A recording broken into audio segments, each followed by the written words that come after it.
221. Dual line layout, City of Dawn, Command Center. Silver light flowed slowly between the runic arrays on the floor and walls, forming dynamic, real-time waterfalls of data. This room was the floating city's central nervous system, an extension of Jason's will. In the center floated a giant arcane sand table. It no longer showed mountains and rivers. Instead, it displayed a profound cosmic star map, threaded with countless streams of information. Every twinkling star marked a piece of intelligence verified, analyzed, and confirmed by Zero Puppet. The points of light and the clues they represented converged like tributaries into the ocean, meeting at one corner of the map and pointing to the same coordinates, the same cursed name, Albania. 3 figures stood before the silent map, forming a subtle, steady triangle: Jason, Dumbledore, Snape. The Ministry's declaration of war has turned out to be our best smokescreen, Jason said, his silver eyes catching the map's glow. He stared at the single red point that marked their final target. The whole wizarding world expects me to be consumed by preparations for this trial. They want a political spectacle, a public showdown between old and new forces.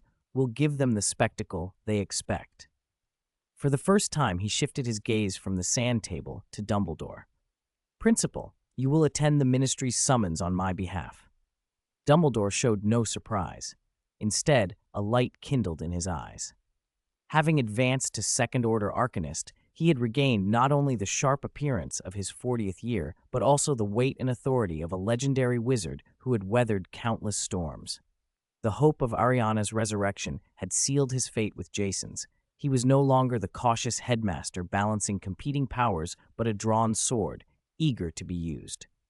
With pleasure, he said, steady and strong. Fudge and Umbridge may want a farce. I will give them a display of real power. Jason nodded, then looked to Snape, who stood like a shadow in the corner. Professor Snape, Lucius Malfoy is a nail we've driven into the heart of the old nobility, but he's still a Malfoy. Use every channel you have to monitor him and the remnant Death Eater networks behind him. I don't want unexpected fires in our backyard while we're dealing with the main threat. Snape looked up. Behind his habitual oily indifference, his eyes took in everything. He understood better than most Voldemort's cunning and paranoia. Even if all signs pointed to Albania, contingency could not be ignored. I will watch him like a viper watches its prey, Snape said in his slow drawl, each word a promise. The plan was clear. A two-front strategy unfolded. Jason would go to the Black Forest in Albania, moving like an assassin through the shadows to hunt Voldemort's living Horcrux, Nagini, and strike at the last remnants of his soul. Dumbledore would take the open field, representing the City of Dawn at the Wizengamot trial and confronting the authority of the old world head-on. Snape would deepen their intelligence network, an unseen eye ensuring that the whole operation held together. Jason's gaze swept over his allies as he finalized the deployment. Principal, remember, your task is not to explain or plead for sympathy. It is to intimidate. His voice was quiet, but it filled the enclosed command center with force. I want everyone in the Ministry, everyone in the wizarding world, to see that the guardian of the old era has embraced the power of the new. Let them learn to fear and to awe. A flash of a smile crossed Dumbledore's face, an echo of the domineering, direct ambition he had once shared with Grindelwald in his youth, only now on the right side. Jason turned to Snape. You are our eyes, the barrier that keeps our rear secure. He placed a hand over his chest. In his silver eyes, a hunter's flame burned. And I will be the sharp sword that pierces the enemy's heart. Their roles were set.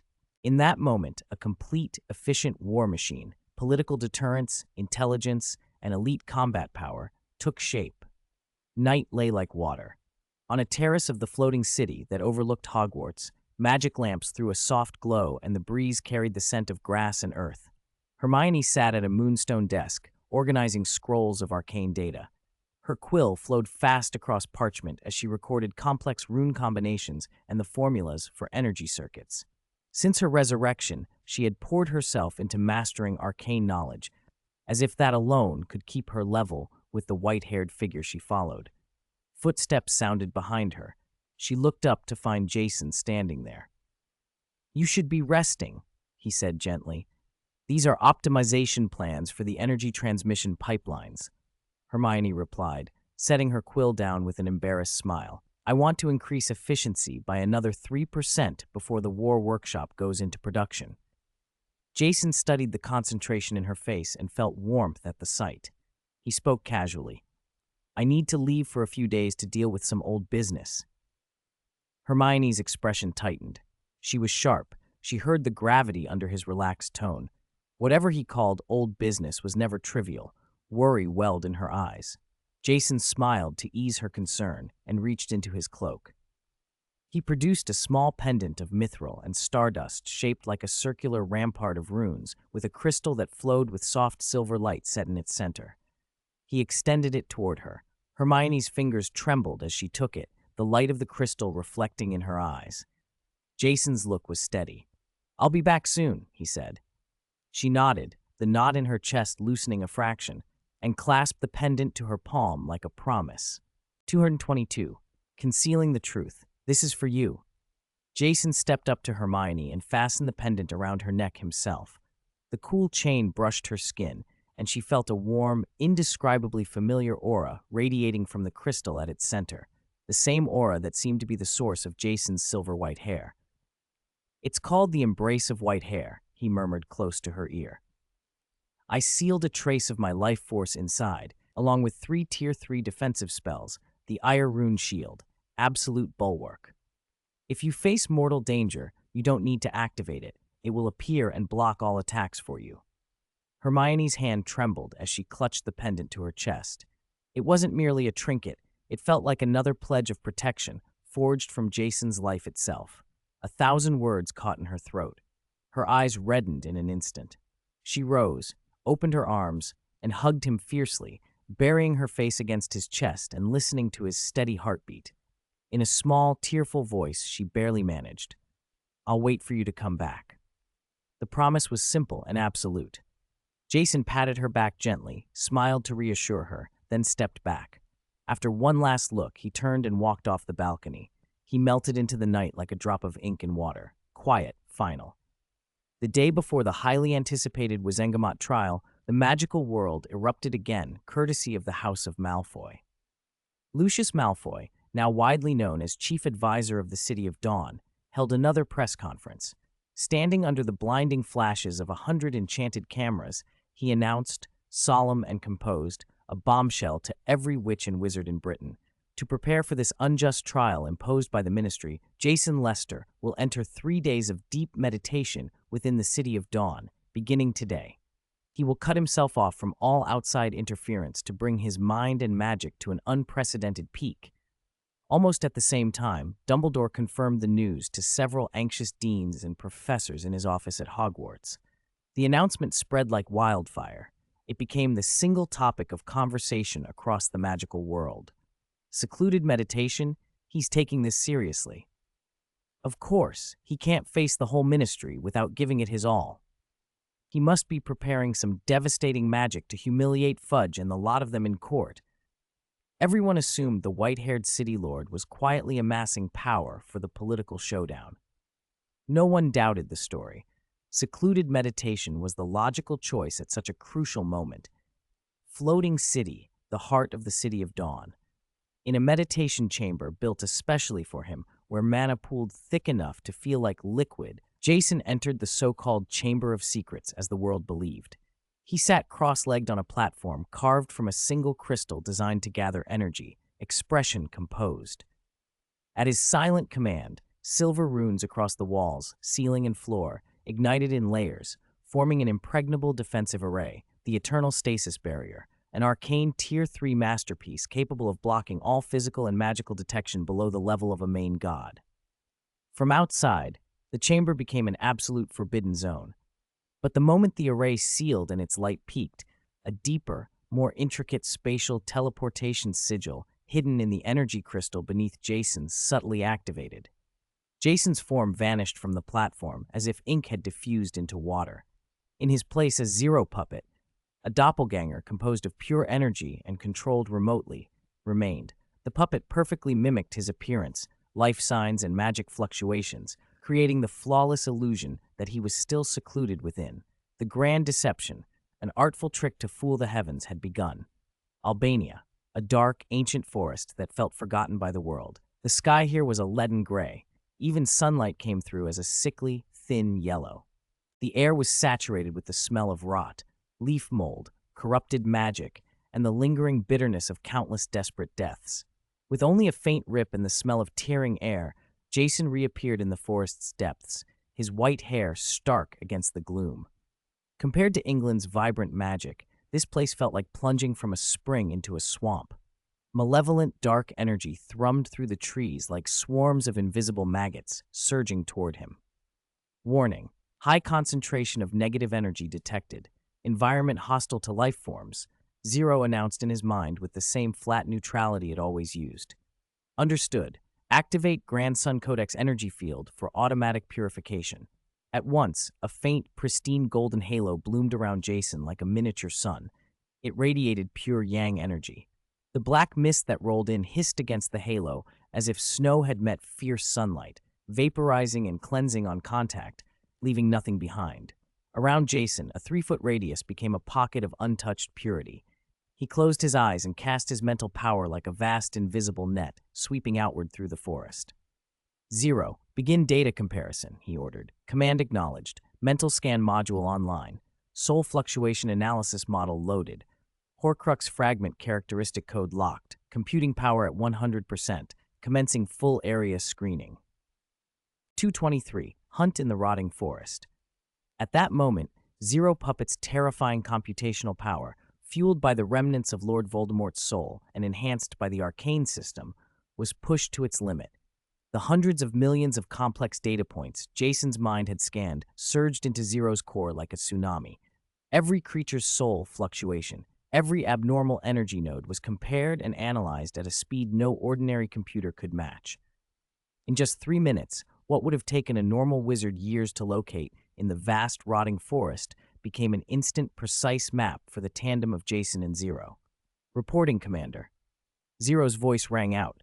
Target locked. Southeast, 37 kilometers, underground cave. Soul signature matches Horcrux fragments at 99.3%.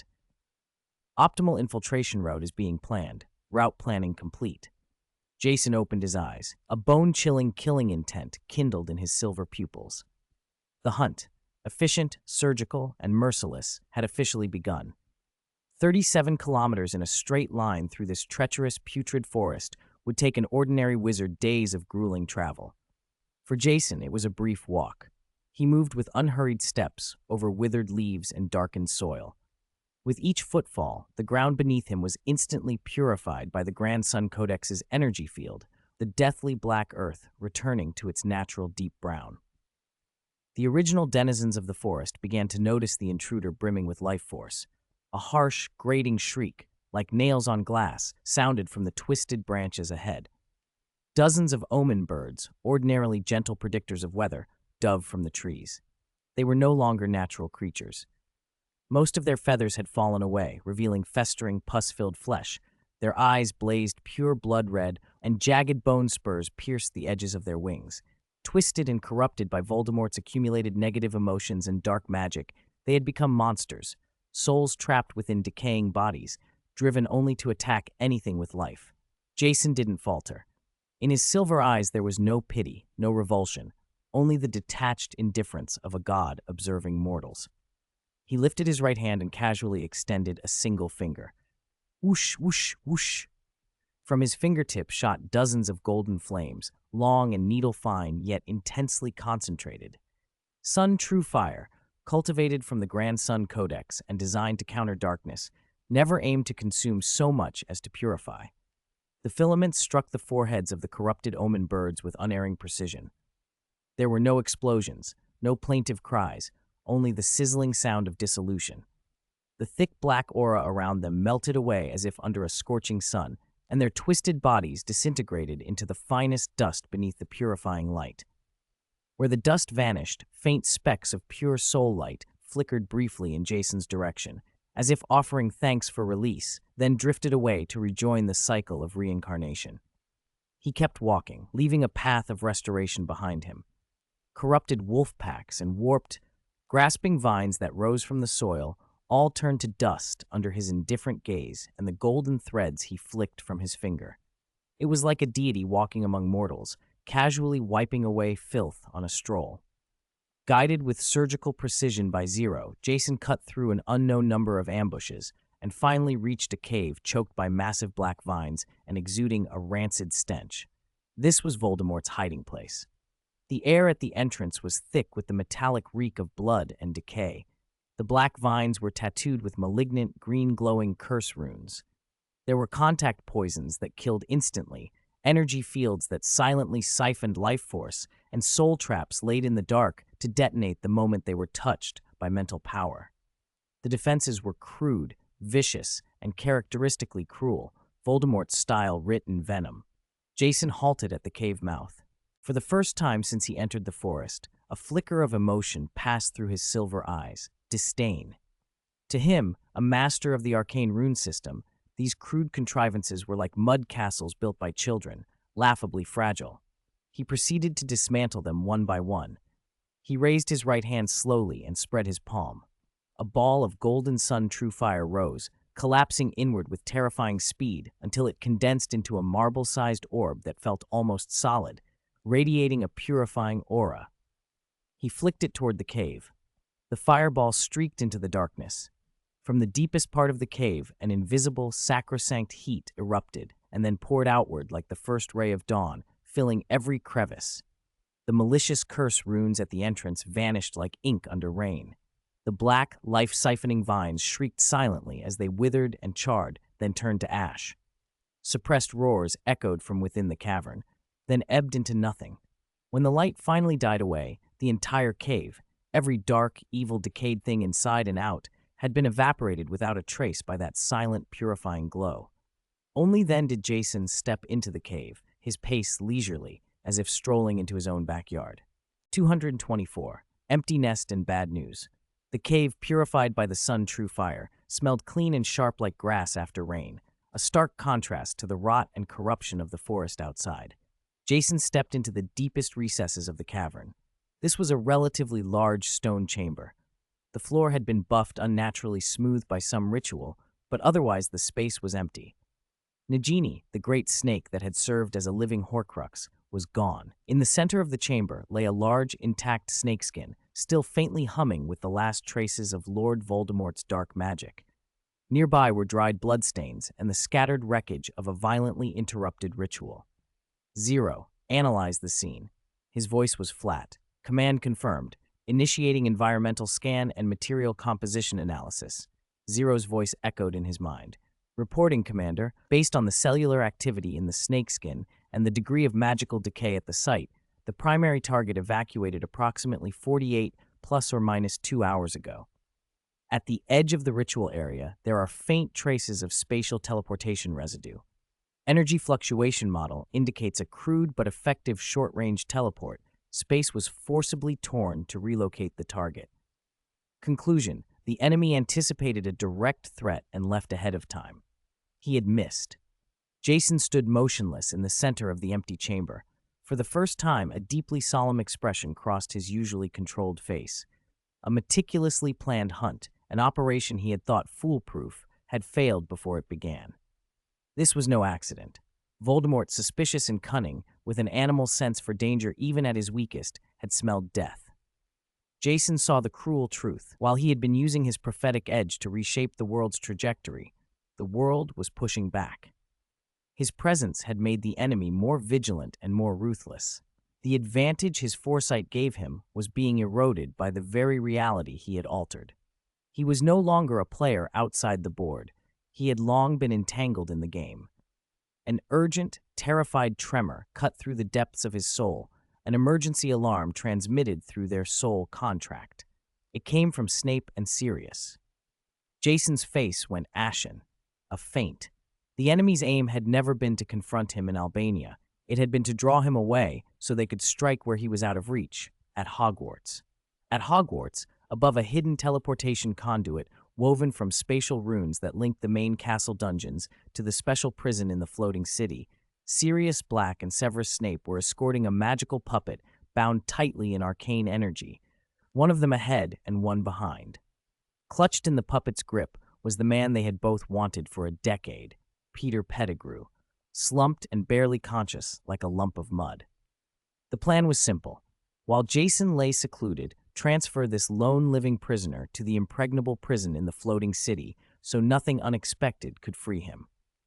But as Snape raised his wand to activate the receiving array at the far end of the conduit, the unexpected happened. More than a dozen anti-apparition charms flared to life. Confining, isolating power surged like cages forming from the void, sealing off hundreds of meters of space around them. The air grew heavy and viscous, as if filled with mercury. "Damn it!" Sirius snapped, yanking the puppet behind him and sweeping his wand around. Figures appeared out of that sealed air like specters, over 20 Death Eaters in black cloaks and grotesque bone masks, surrounding them and pointing their wands at a single target, the bound Peter Pettigrew. At their head, a woman with a wild grin and fanatical light in her eyes laughed in that grating, high voice everyone knew. Bellatrix Lestrange. "Long time, my dear cousin," Bellatrix crooned. "And you, Snape, filthy traitor." Sirius answered with a furious roar. He shifted into his enormous black dog form, launching himself like a living bolt of darkness at Bellatrix. "Weakening ray." Snape barked, his wand slicing a broad fan of gray, decaying arcane light through the densest cluster of Death Eaters. A brutal, chaotic clash exploded. The Death Eaters fought without hesitation. They didn't bother trying to take down Sirius or dodge Snape's wide-sweeping curse. Their objective was singular and absolute: seize Peter. Fanatical yells rose as several of them hurled themselves into Snape's weakening beam in near-suicide runs. The gray light leached their strength, their bodies shriveled and their magic dissipated, but they used the last of their lives as shields, holding the line long enough to give Bellatrix a sliver of opportunity.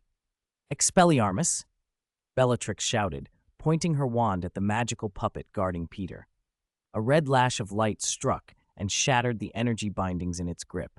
She snatched Peter, still dazed, and with a conspiratorial flourish, produced a gruesome bone whistle from her robes, slick with fresh blood. She crushed it between her fingers. It was a one-time, high-level portkey keyed to the caster's bloodline. A blinding crimson flare swallowed Bellatrix and Peter. "No," Sirius howled, but all he could do was watch as the crimson light, his one chance at revenge, was ripped away inside the sealed space. The stench of blood and scorched magic filled the confined air, nauseating and bitter. Then, with a flash of golden light, Jason tore through space and landed in the center of the battlefield. His clean wizarding robes stood in stark contrast to the slaughterhouse chaos around him. The first thing he saw was the ground, rutted and torn as if scraped by some enormous force, and scattered across it were nearly 20 Death Eater corpses. Their deaths were grotesquely varied. Some bodies had been ripped apart by violent spells, others looked as though all life had been leached from them, leaving withered, horrifying shells frozen in mid-charge. Sirius knelt among them, returned to human form. He was shirtless, several bone-deep wounds slashed from chest to belly, tearing curse marks that black magic, like persistent maggots, refused to let mend. Blood still seeped from the wounds, but he felt no pain. He slammed a fist into the earth and let out stifled, heavy, animalistic gasps. Severus Snape stood nearby, face as pale as wet parchment, his wand hand trembling with obvious magical exhaustion. When Jason appeared, Snape gave a slight nod, and in a voice that was almost clinical, summarized the battle's course. 23 in all, led by Bellatrix.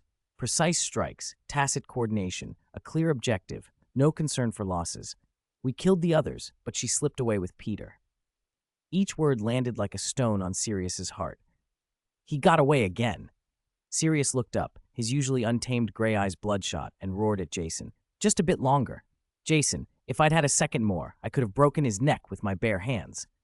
I should have been the one to end that traitor. James and Lily deserve that." Years of regret, rage, and long-suppressed hatred erupted in him like a volcano, shaking his whole body. Jason said nothing.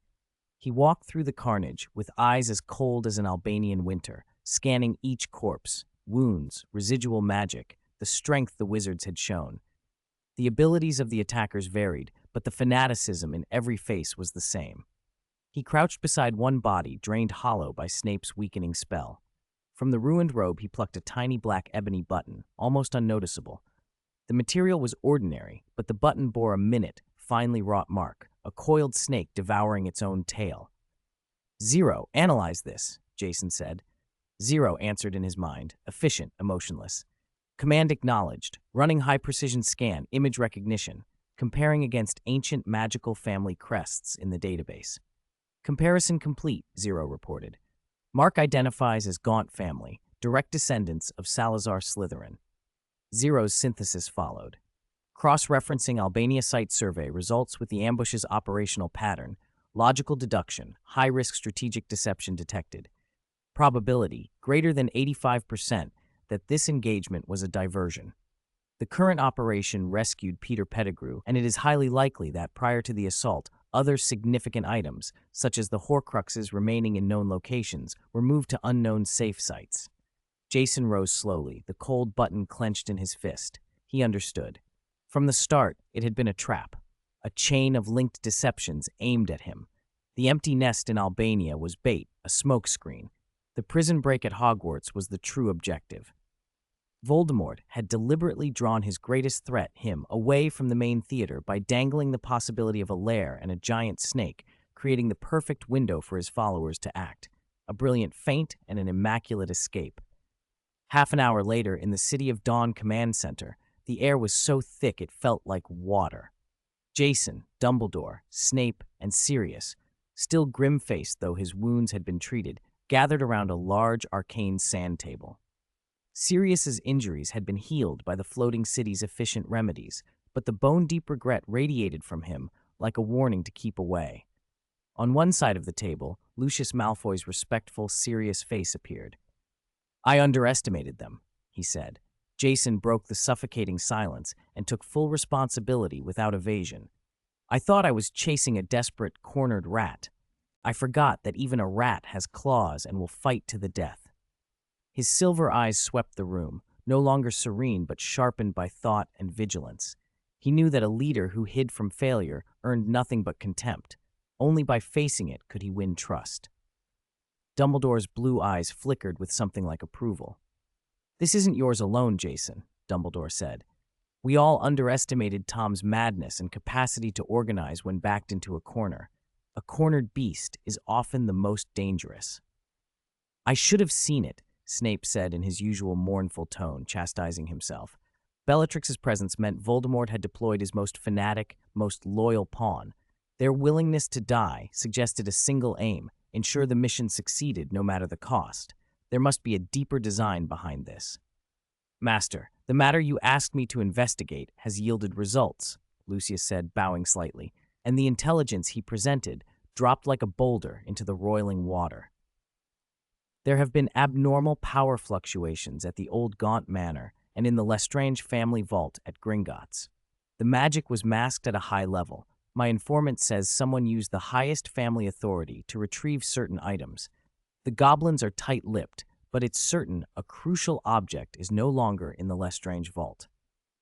The report confirmed Zero's deduction and hit everyone like ice. Jason's fist tightened under the table. "The Horcruxes have been moved," he said finally, voice flat and cold. "The ring and the golden cup we hadn't found, those have been relocated to places unknown. And Peter Pettigrew, the key pawn who can help Voldemort regain form, is back at his master's side." All the leads had been severed at once. They were back to square one, worse than square one, because the enemy had dug in deeper and grown more dangerous. Sirius could no longer contain himself. He slammed the table and stood. "Then we'll search. We'll tear all of Britain apart if we have to. We will find that bastard and Wormtail. I'll make them." "And then, Black," Snape cut in coldly, "then you, like a headless fly, stumble into whatever trap they have set next. Have you learned nothing from this?" Sirius gaped, but had no answer. Jason drew a steady breath and rose. A wave of mental pressure cleared the air in the command center. His presence calmed and focused everyone. The fire of war burned again in his silver eyes. "Everyone, the easy hunting is over. Voldemort has shown us with one flawless operation that he will not merely take blows anymore. Our victories have put him on notice. He has gathered his most loyal forces, abandoned any burdens, and like a venomous snake has retreated into his cave to prepare his strike." Jason moved to the arcane sand table and drew his hand through the air. The scattered intelligence markers on the table winked out, replaced by a slow, consuming darkness. From today on, we are not facing scattered stragglers who can be manipulated at will. We face a well-organized, premeditated enemy that will actively counterattack. His gaze swept over every core ally like a blade. The war has officially begun. Floating city, obsidian interrogation room. The walls, floor, and ceiling had been hewn from a single slab of abyssal obsidian. The stone itself drank magic. Any spell probing in or out would be swallowed by the black. The air was thin, and the only light came from a cold silver glow pulsing through runes carved into the walls. This was the City of Dawn's deepest corner, designed specifically to pry open the most stubborn mouths. In the center, a Death Eater sat shackled to a metal chair. His legs had been broken in the ambush, he'd been captured unconscious, and had only just come to. When he opened his eyes, Jason and Snape loomed over him like statues. Scum! He spat a mouthful of bloody saliva. Fanaticism burned in his gaze. You'll get nothing from me. Long live the Dark Lord. Snape tapped the man's lips with his wand. A clear droplet slid into the captive's mouth. Veritaserum, a version Snape had personally fortified to be 10 times stronger. The man's eyes glazed. His frantic expression softened and his pupils lost their focus. Your name, Snape said in his level, monotonous voice. Augustus. Augustus Rookwood, the man mumbled. What was your purpose on this operation? To welcome the Master's return for glory. So far it went as expected, but when Snape pressed deeper, where was Peter Pettigrew taken? The captive's face contorted in agony. A scream tore from him. Dark, inky blood seeped from his mouth, eyes, and nose. The glazing vanished as a frantic fire returned to his eyes, and he began to babble in incoherent syllables. Snape's face drained of color. He stepped forward, wand touching the man's forehead. Legilimency. His mental probe plunged into the captive's mind, and was met not by clear memories, but by a storm of chaos, madness, scrambled symbols, and screams. At its center flashed a malicious black sigil branded with soul power. Damn it! Snape withdrew his mind, paler than before. His brain's been bound with a self-destruct protection. If you force the core secrets, his soul and memories will be burned away. He'll be left a true idiot. It was a cruel precaution, turning loyal followers into disposable bombs to protect the secret. Physical and ordinary magical methods had been rendered useless. I'll do it. Jason signaled Snape to step back and moved in front of the struggling man. The captive continued to scream that his master would grant him eternity, but Jason's face was calm and fathomless as still water. Augustus Rookwood, Jason said. 37. Born in a Muggle village in Wiltshire, but always proud of your pureblood heritage. When you were 5, your mother gave you an owl you named Lightning because you believed it was the fastest bird in the world. The captive's shouting halted, as if cut off. The fanaticism froze mid-sneer, and his pupils contracted to pinpoints, shocked and unbelieving. Jason did not stop. At 11, you secretly burned down your Muggle neighbor's barn with your father's wand after he mocked you for being scrawny. You told everyone it was an accident. At 16, you fell for a Ravenclaw senior, but were too ashamed to confess. You followed her every day to the library, and once you stole a quill, she dropped and hid it under your bed until graduation. You joined the Death Eaters, not out of conviction, but to restore your family's lost standing. Your relatives always looked down on you. You wanted them to grovel. All of that had been assembled in barely 10 minutes. Zero had analyzed the captive's magical signature and rune patterns, his regional pronunciation, and, using a vast database Lucius had provided that covered nearly 500 years of Britain's pureblood families, cross-referenced and deduced private details. Jason recited them with the calm certainty of someone reading names from a ledger. And the effect was absolute. 227, the King's Stage, faced with Zero's godlike computing power, no trace a person had left in the world could hide. No, impossible. Who are you? Who are you? The prisoner stammered. His psychological defenses crumbled. For someone, in a single calm voice, to strip away every secret, every treasured and shameful scrap of his life and lay them bare was worse than any physical torture. He felt naked and pinned to a dissecting table, every corner of his soul exposed. Jason raised a hand and pressed it to the interrogation room floor. Centered on the metal chair that held the prisoner, a complex, luminous arcane array flared to life. Memory Torrent. As the array activated, warm little scenes bloomed around the prisoner. His mother's gentle smile as she placed an owl named Lightning in his arms at 5. The pure joy when, at 11, he finally mastered the levitation charm. The sudden, pounding heart and blush when he brushed past a girl in a hallway at 16. These were the few tiny lights in a life otherwise starved by inferiority and bitterness. Then, in an instant, pop, his mother's smile fractured and vanished like a soap bubble. Pop, the triumph of success dissolved into a hollow echo. Pop, the girl's figure thinned to smoke and disappeared. The array was merciless, ripping every cherished memory from the depth of his soul and crushing them one by one.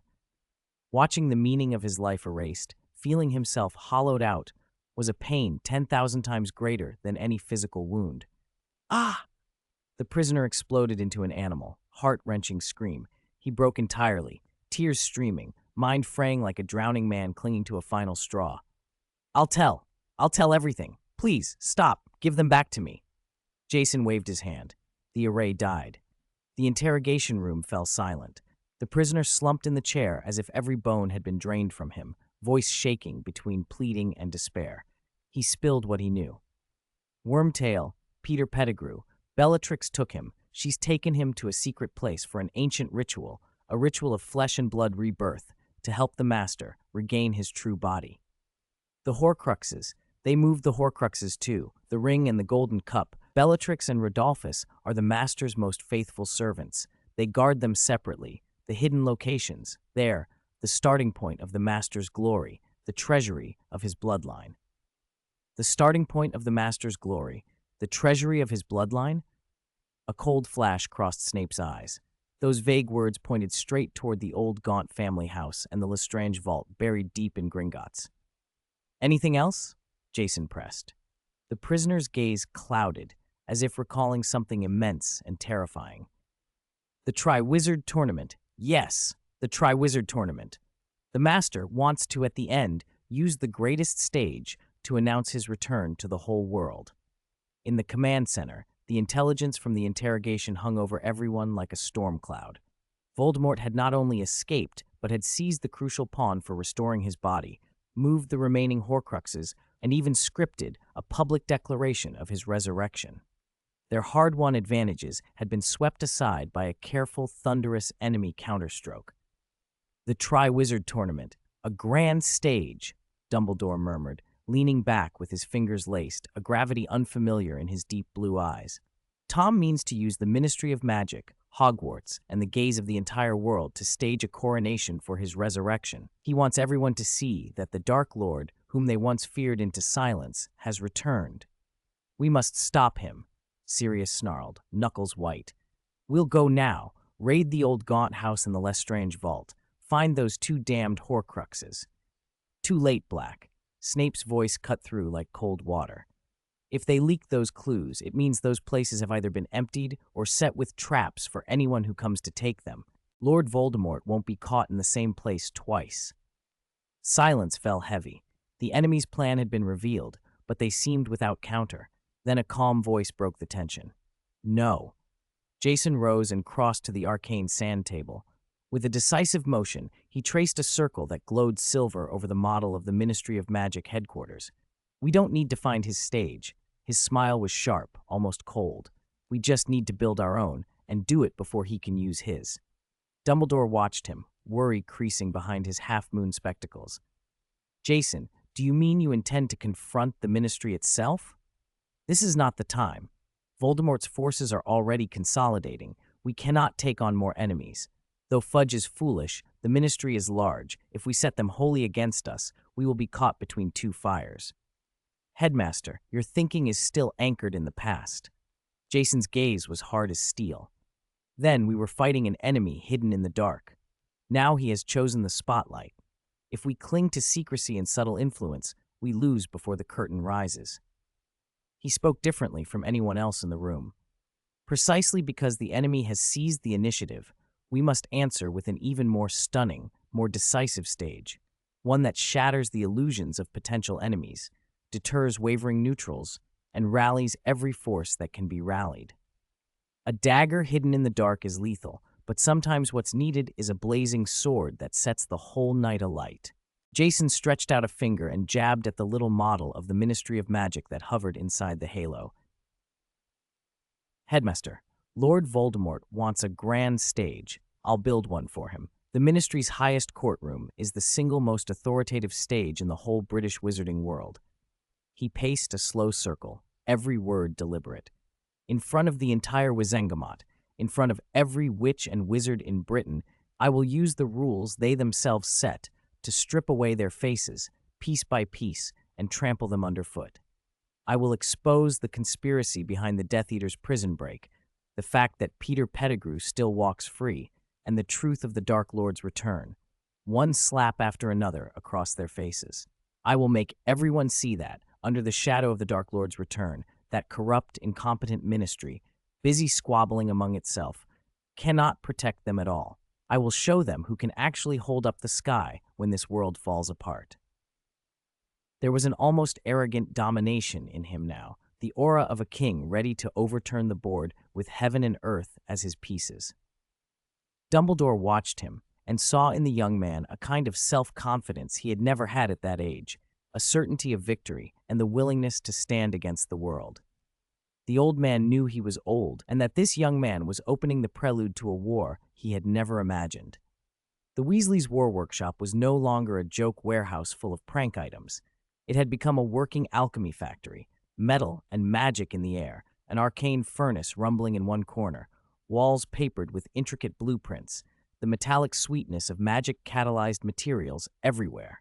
Harry, Ron, and Hermione stood with serious faces as Jason, in the most concise terms, recounted the ambush and Peter Pettigrew's escape. When Harry heard the name, his body trembled. The hand once held by his father clenched into a fist. Ron was a mixture of shock and fury. Hermione paused in panic for a heartbeat, then steadied herself and began thinking through the crisis like a chess master. War ceased to be a distant legend on a page. It had arrived, bloody and immediate. "I'm not telling you this to frighten you," Jason said, sweeping his gaze across them, "but to make you understand that Hogwarts' peaceful days are over.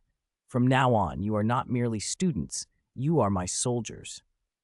He drew 3 sets of brand new combat gear from his storage space. "These are the latest designs I've made for you, based on the current war situation, squad equipment." Fred and George swarmed like 2 cats around a fish, eyes glittering. "Sick," George whistled. "These are way better than anything we did." Jason picked up a suit and demonstrated. It was dark gray, form-fitting, woven of dragonhide and alchemical fibers. Tiny silver runes were etched across the surface. When charged with magic, they pulsed like breathing. "Arcane Ranger Combat Suit, MK2, he said. "It has defenses far beyond a shield charm. More importantly, a short-range telepathic comm array in the collar. On the battlefield, you can transmit tactical intent to any teammate within a few hundred meters without speaking." He tapped the wrist module. "This is the tactical marking system. Through the command center, I'll project enemy positions, rally points, and priority targets onto your retinas in real time. You won't see a chaotic battlefield anymore. You'll see a clear tactical map." Hermione's eyes lit up. The idea of melding arcane power with tactical data opened a whole new world to her. Jason then produced 3 crystal prism devices that could link together. "Coordinated magic focusers," he explained. "Each of you holds one. When you channel magic into them simultaneously, the device weaves your spells into a single, preset array. You will not be casting 3 separate spells, but forming a combined battle array with many times the power." Harry's lightning, Ron's fire, Hermione's wind. Under the focusers, they can merge into a destructive thunderfire storm. That's real squad combat. The 3 of them stared at the devices, stunned. For the first time, they grasped that Jason's idea of war was fundamentally different from the wizarding duels they'd learned. He handed each of them a set of gear. "From now until the Ministry's Judgment Day, you have one mission." His tone dropped, solemn. "War is no longer a knight's single combat. You need to forget what you know about dueling and learn to think, coordinate, and act like a true combat squad." He turned to Fred and George. "You two, listen. I've loaded the mass production blueprints into the workshop core. I need at least 30 finished sets within 2 days, no matter the cost. No problem. The twins thumped their chests in unison, eyes bright with excitement. The floating city hummed like a war machine with its start button pressed. From strategic planning to squad training to logistical production, everything moved at high speed toward the looming Judgment Day. A storm was brewing above them, unseen by most, but felt by those who were preparing. The Wizengamot High Court in the Ministry of Magic was the symbol of power in the British magical world. Dark wooden beams, tiers of rising seats, and a suspended emblem with the letter M conferred a solemn, crushing authority. Today it was filled to capacity. Representatives of ancient families, heads of ministry departments, specially permitted daily profit reporters, every eye fixed on the solitary defendant's stand. Cornelius Fudge, Minister for Magic, sat in the judge's chair with his round belly and the smug face of a man who already imagined victory. Beside him sat Senior Undersecretary Dolores Umbridge in a pink suit, her saccharine smile a thin mask barely concealing her venom. Silence. Fudge banged his gavel and began the performance he had rehearsed 1,000 times. The full Wizengamot is now in session. Defendant Jason Lester, you are accused of illegally forming a private armed force, openly defying and disregarding the laws and authority of the Ministry of Magic, severely disrupting the peace and stability of our community. Do you plead guilty? Ahem. Objection, came an old, strong voice. Albus Dumbledore rose from the defendant's side. He'd chosen a sober dark blue formal robe for the occasion. As he stood, a pressure belonging to a second-order archmage settled over the room like a mountain. The air itself seemed to hold its breath. The smile on Fudge's face stiffened. Dumbledore, this is the Wizengamot, not your headmaster's office, Umbridge snapped in her thin, high voice. Mind your words. Dumbledore did not look at her. His gaze was fixed on Fudge. Minister, under Article 7, Section 3 of the Wizard Emergency Act, he said evenly, when the magical world faces a clear and significant external threat, any wizard or organization may organize for self-defense after reporting to the ministry. The City of Dawn reported its actions in writing to the Department of Magical Law Enforcement. How, then, can their actions be called illegal? His tone was calm and logical, but Fudge had no interest in reasoning. Reporting is not approval, the minister snapped. Only the ministry may determine what constitutes a major threat. Any armed action not authorized by the ministry is unlawful. Principle matters. Procedure and principle became a bickering match. Dumbledore, with patient rhetoric and a deep knowledge of law, dismantled the ministry's objections clause by clause. Fudge and Umbridge, however, repeated like two immovable stones. The authority of the ministry cannot be challenged. The trial was sliding into farce until Jason rose. He walked to the very center of the chamber, into the open space meant for defendants, and all eyes snapped to him. Defendant, return to your seat, Fudge barked, but Jason didn't seem to hear. He looked at the assembled judges with a silver-eyed indifference, as if peering at ants. He waved a hand. A ripple of magic swept the room, and a vivid image, like a living mirage, bloomed over the floor of the courtroom. It was a battlefield, earth torn by spells, the stench of char in the air, and strewn across the ground, nearly 20 dead Death Eaters. The scene was so real that faces in the crowd paled. Some seemed to smell blood and see the last, mad expressions of the dying. The courtroom went instantaneously, violently, chaotic. Gasps and murmurs rose as one wave. Merlin's beard! Those are Death Eaters! My God! Was there a battle? Smugness drained from Fudge's face, replaced by a thin, white panic. Umbridge's feigned sweetness vanished, leaving only a faint animal fear. Jason's voice cut through the uproar, cold and clear. He didn't shout, the words landed like a hammer. 2 days ago. The image shifted and flowed with his narrative. In it, Sirius, enormous and black, tore into enemies. A weakening ray from Severus Snape swept across the skirmish. Death Eaters threw themselves into desperate formations. My companions fought a bloody battle above Hogwarts against the true forces of darkness, trying to stop Peter Pettigrew, the fugitive, the betrayer of the Potters, from being taken back to his master by these men. The projection froze on a single frame. Bellatrix Lestrange clutching Pettigrew as a blood-red portkey shimmered and swallowed them. They killed 20 Death Eaters, Jason said, voice low, and still could not prevent that traitor from returning to his master. He turned slowly, his silver eyes like drawn blades, and fixed them on Fudge, who was sweating openly. "Minister Cornelius Fudge," he said, and the courtroom grew as quiet as a tomb. "Look at these bodies. Look at this battle. Then tell me, who exactly is protecting this world?" His voice rose, not with desperation so much as authority. "Is it you, shuttling for power in offices, blind to the fact that the Dark Lord's followers gather at your doorstep, useless paper pushers? Or is it us, the ones with blood and sacrifice on the ground, who stand between them and everyone else?" 2:29. After the storm, Cornelius Fudge's face went instantly ashen, like the color of a corpse. He opened his mouth. A gurgling sound escaped, but no words followed. Each body in that image struck him like a slap, shattering the little authority he still pretended to have.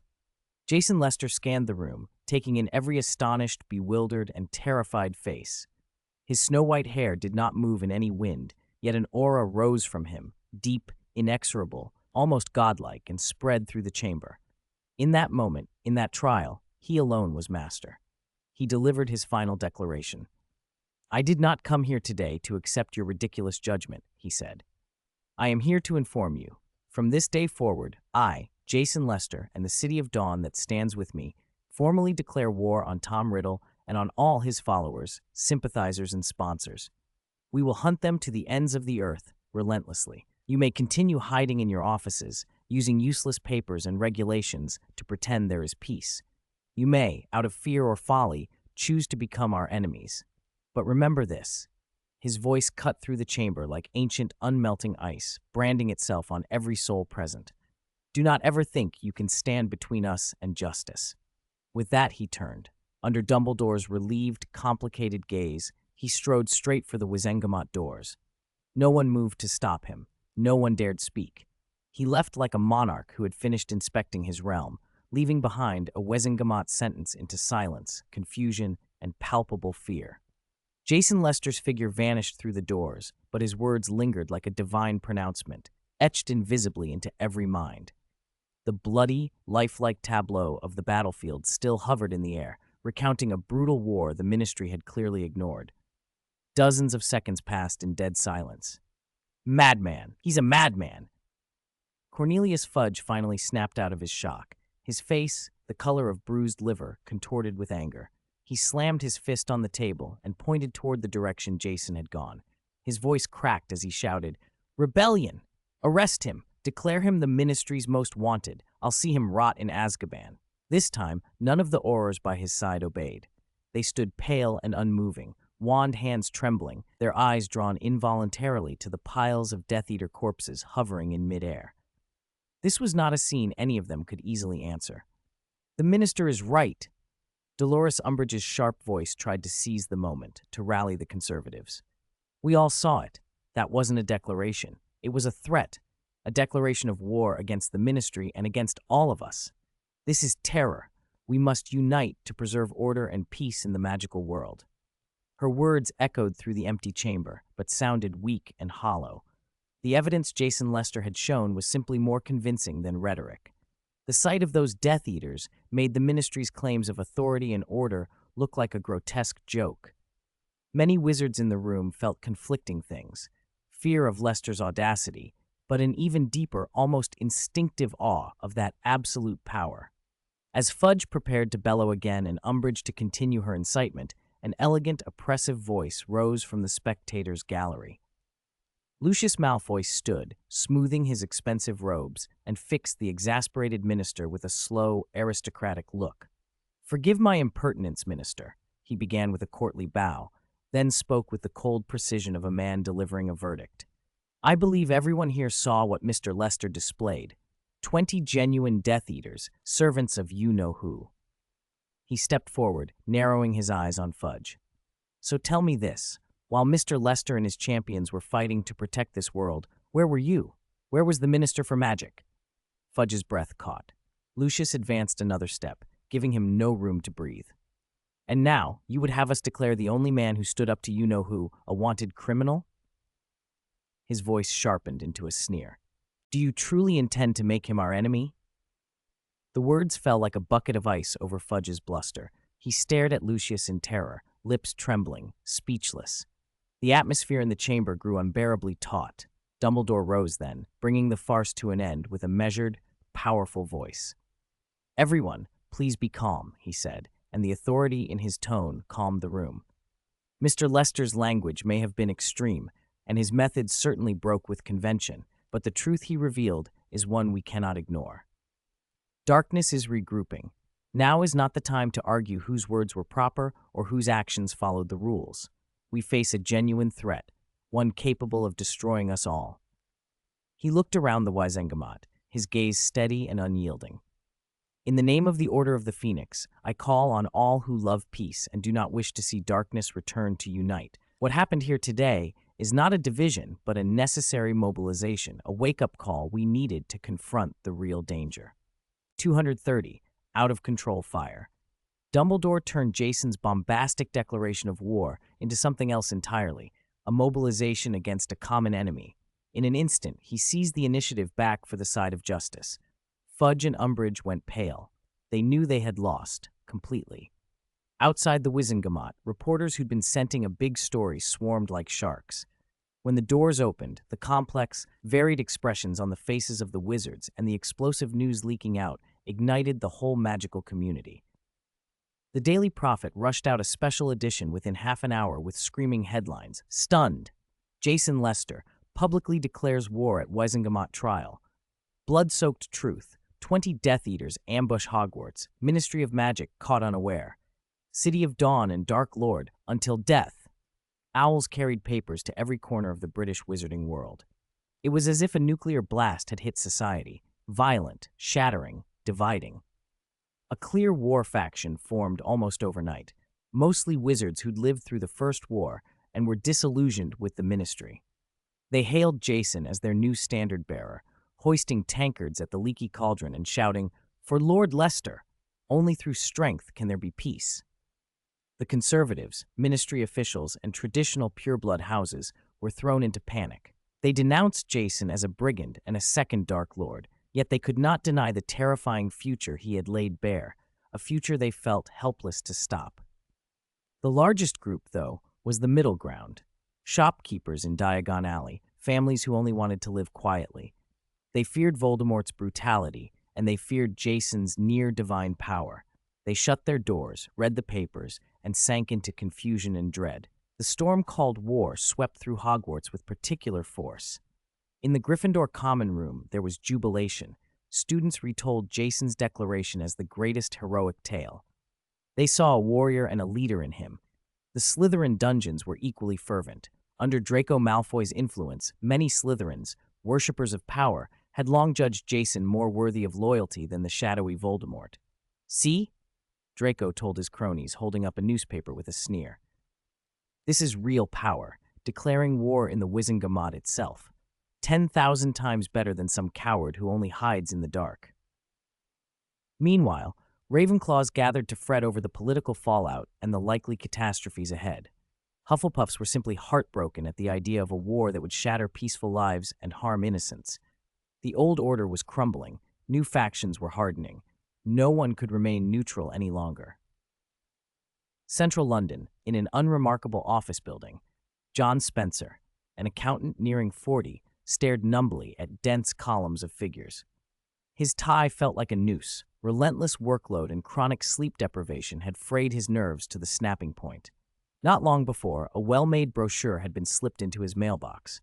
It wasn't ordinary junk. Thick paper, tasteful design, from the Albion Institute for Individual Potential Research, the front said. Behind the name was Jason's team, filtered through Zero's massive database to target precisely. The brochure promised, in quasi-scientific language, that a breathing technique called the Starlight Rhythm could deeply relieve stress and unlock dormant human potential. Half an hour earlier, his obese, piggish boss had exploded at him across the office. 3 decimal point errors in this report, Spencer. Are you trying to ruin me? Has a troll eaten your brain? Humiliation, anger, suppression, negative emotions piled in his chest like magma. Instinctively, he began to breathe as the brochure instructed, slow, focused, trying to empty his mind. At the moment his concentration peaked, the repressed fury found a way out. Zzz. Every television screen on the office floor flashed with blinding electric sparks and went black. Overloaded fluorescent tubes crackled and then shattered, showering glass. Darkness and screams filled the space. Spencer remained in his chair, stunned. He felt a faint, unfamiliar warmth surge through him and then subside. The ministry's magical accidents reversal squad was dispatched. They handled small-scale disturbances like this all the time. Clear the scene, repair appliances, and obliviate witnesses so the Muggles would think a short circuit in old wiring had caused the commotion. But when they attempted the memory charm on the man at the center of the disturbance, John Spencer, they found something that made their skins crawl. Obliviate! The charm flashed toward Spencer. His eyes glazed for a heartbeat, then cleared. He stared back at the robed wizards with terror, unchanged. What's happening? The spell isn't taking. The squad leader's face drained. Another member produced a specialized magical power detector and aimed it at Spencer. The needle thrummed, emitting a low, unprecedented hum. Minister, this isn't an ordinary accident, the technician said, voice trembling. His body is producing a continuous magical signature. He's not a squib, and he's not an ordinary muggle. This was beyond routine protocol. The report moved up the chain of command and at last, like a rare and dangerous relic, was placed before Minister Dolores Umbridge. 231. Underground furnace. Cornelius Fudge paced back and forth in his office, agitated and restless. The disastrous defeat at the Wizengamot had stripped him of any political initiative. Jason Lester's declaration of war had been a public humiliation, turning him into the laughingstock of the magical world. He needed an opportunity, an angle, a weapon that would let him regain his voice. The door burst open. Dolores Umbridge hurried in, clutching a parchment report, her cheeks flushed, her voice high and fierce with barely suppressed excitement. Minister, we found it! His Achilles heel! She slammed the investigation file on John Spencer onto Fudge's desk. Look at this, a muggle. An ordinary muggle accountant who, by practicing that so-called meditation method from the muggle world, actually awakened magic. Her voice scraped like nails on glass. Minister, this is proof. He's shaking the foundations of our world. He's violating the international statute of wizarding secrecy. He's contaminating our society. He wants those mudbloods, those filthy muggles, to have our power. Fudge took the report, skimming it. His eyes widened, his breath quickened. A fanatical light returned to his face, which had been gray with despondency. This was a weapon. He couldn't touch Jason for fighting Lord Voldemort. Jason had proved himself with 20 Death Eater corpses. But this was different. He could accuse Jason of endangering the security of the entire wizarding world. That charge would inflame the ancient pureblood families and conservatives even more than Voldemort's return. Percy, Fudge shouted toward the doorway. Percy Weasley, newly appointed assistant to the minister, stepped in and stood to attention. Fudge, triumphant, handed him the report. Draft a new bill for the Emergency Status Committee, immediately. He leaned forward, voice basking in the pleasure of power. The core of the bill is to prohibit the spread of any magic diffusion technique not authorized by the ministry among both wizard and non-wizard populations. The name of the bill shall be, his eyes glittered with something ugly, the Wizarding World Purity and Security Act. And add this clause, he said, licking his dry lips as he delivered the most vicious, insidious clause he could imagine. This act shall authorize the Ministry's Department of Special Medical and Correctional Services to perform mandatory, irreversible, magical stripping surgery on any muggles contaminated by illegal magic. The bill was 100 times crueler and 10,000 times more insidious than any ridiculous summons before. It twisted Jason's wartime deeds into pollution. It turned the conflict from internal wizarding politics into an attack on the centuries-old barrier between wizards and muggles. Fudge believed he had found the perfect trump card. The floating city, deep underground.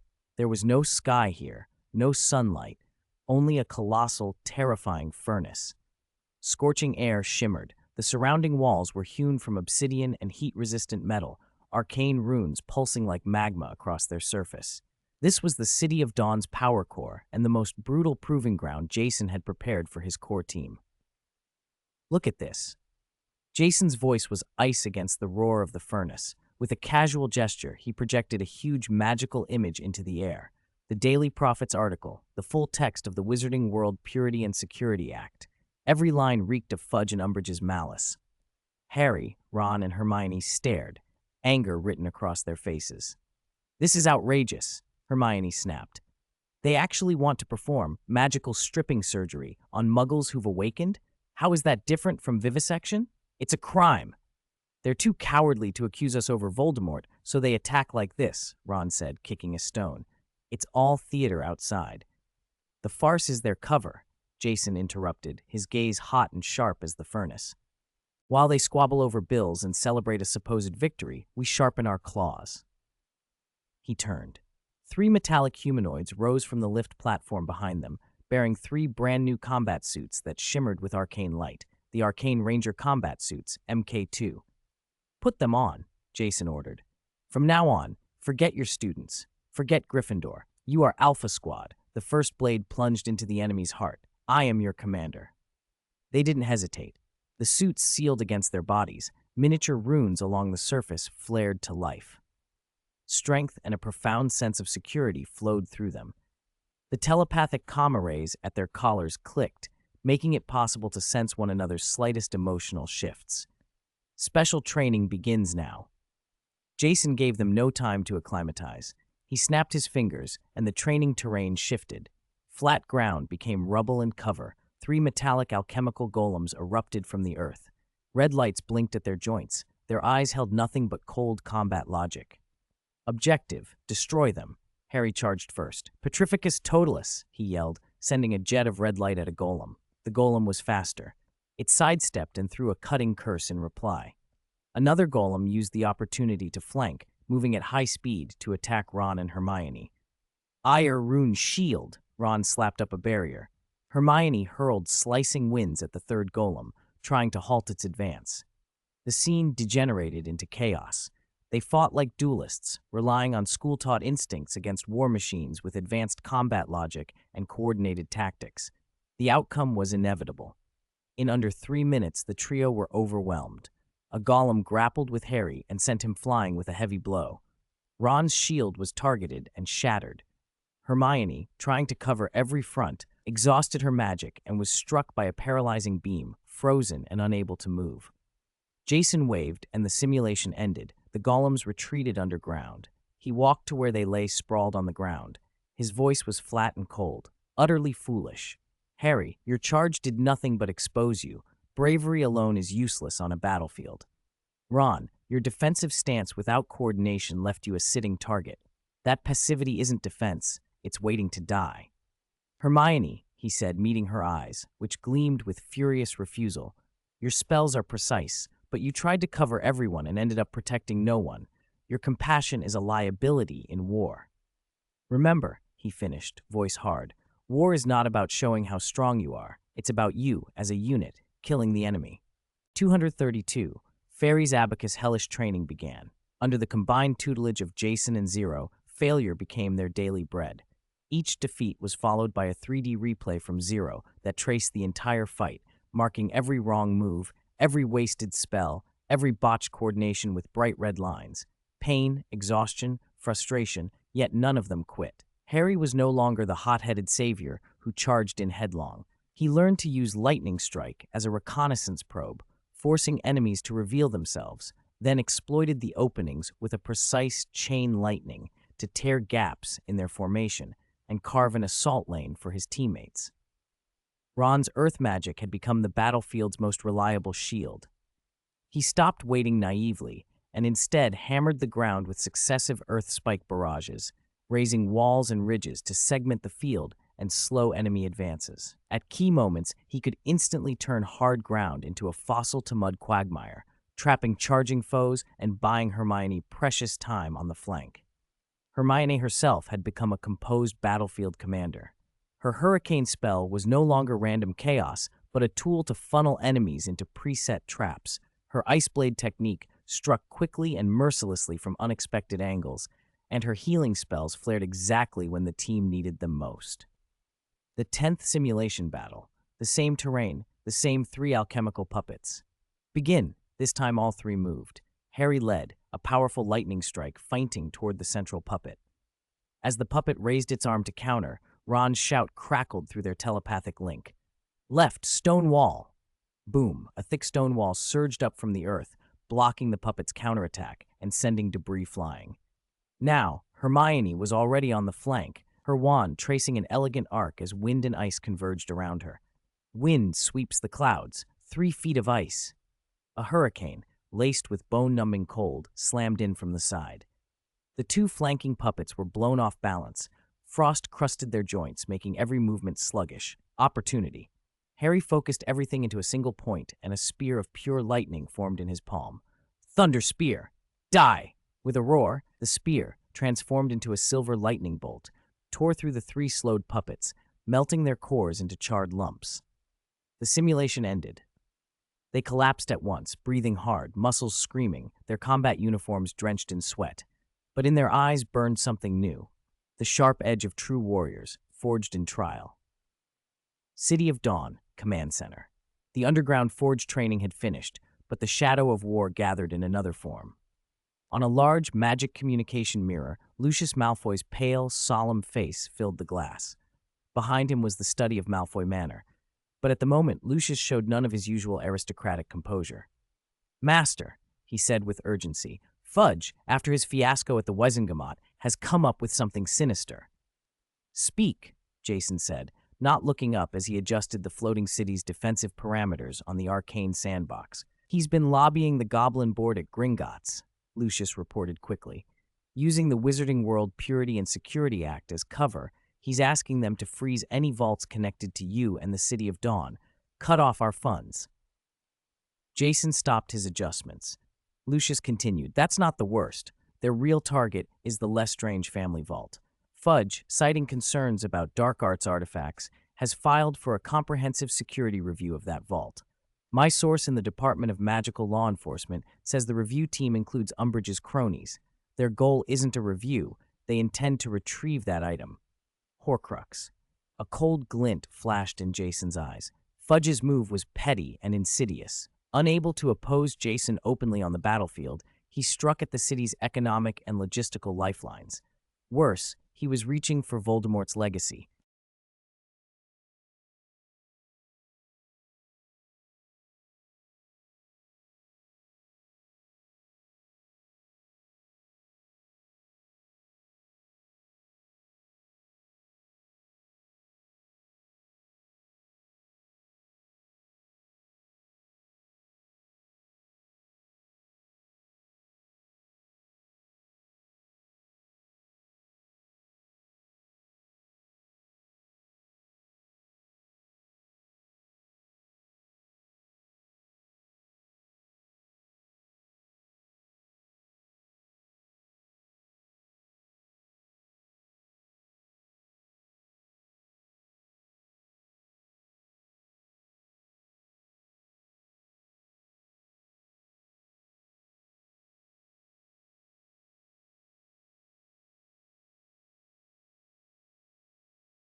A conference room of gold and obsidian radiated a suffocating aura of wealth.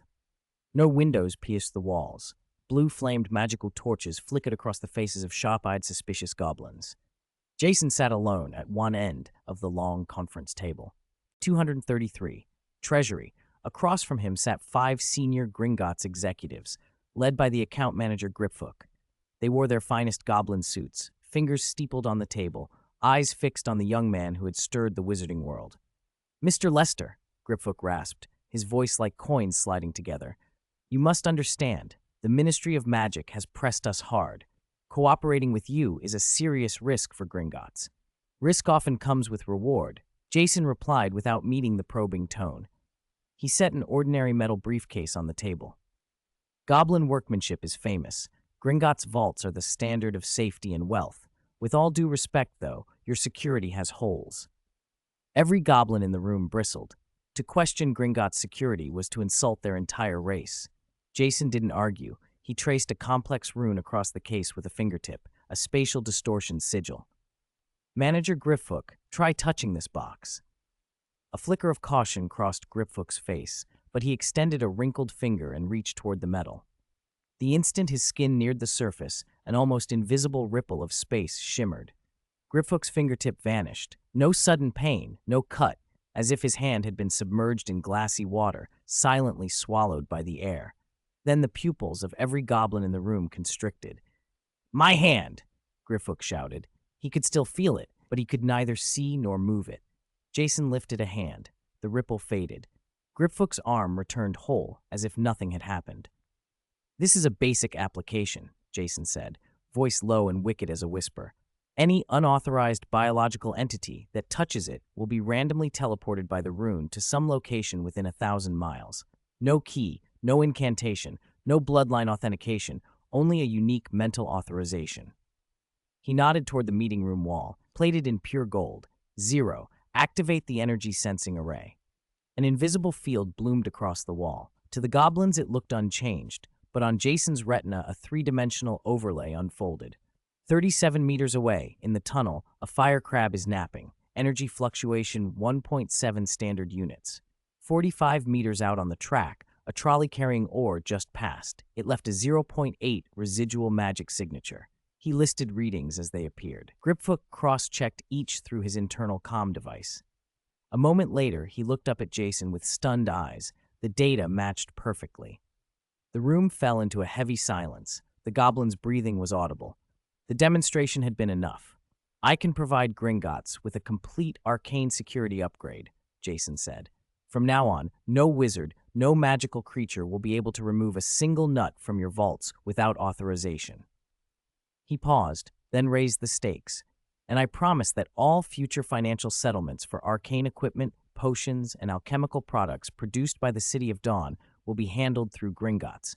That will be enormous business, far larger than the total annual tax revenue of the British Ministry of Magic."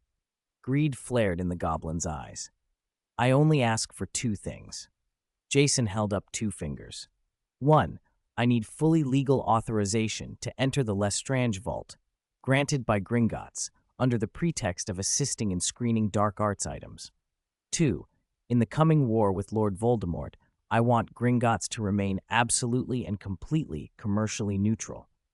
Griffook's gaze dropped to the thick security upgrade plan on the table. Zero's meticulous runes and arrays spread across the pages like a promise. Impeccable protection and the prospect of an immense, steady fortune in trade. And the price was a lawful entry and a simple pledge of neutrality. It was a deal a goblin could not refuse. "Deal," Griffook said at last, his hoarse voice the final blow struck in the gold-lined room. Deep beneath Gringotts, a cold wind sighed through the tunnels as the track car raced along the winding rails. Every curve felt like it might fling the occupants into the dark. Griffook clung to the car's edge, his black eyes darting over the four wizards accompanying him. Jason sat calm as if on a sightseeing gondola. Harry, Ron, and Hermione were taut, muscles coiled beneath their combat suits, ready for anything. They rounded a bend and entered a huge cavern. Anchored in its center by thick iron chains was a massive white dragon. Pale from years without sunlight, its hide scarred and raw, it twisted and growled as the car approached. The track lay blocked by its bulk. Griffook fumbled for a string of metal implements, intending to prod and punish the beast into moving.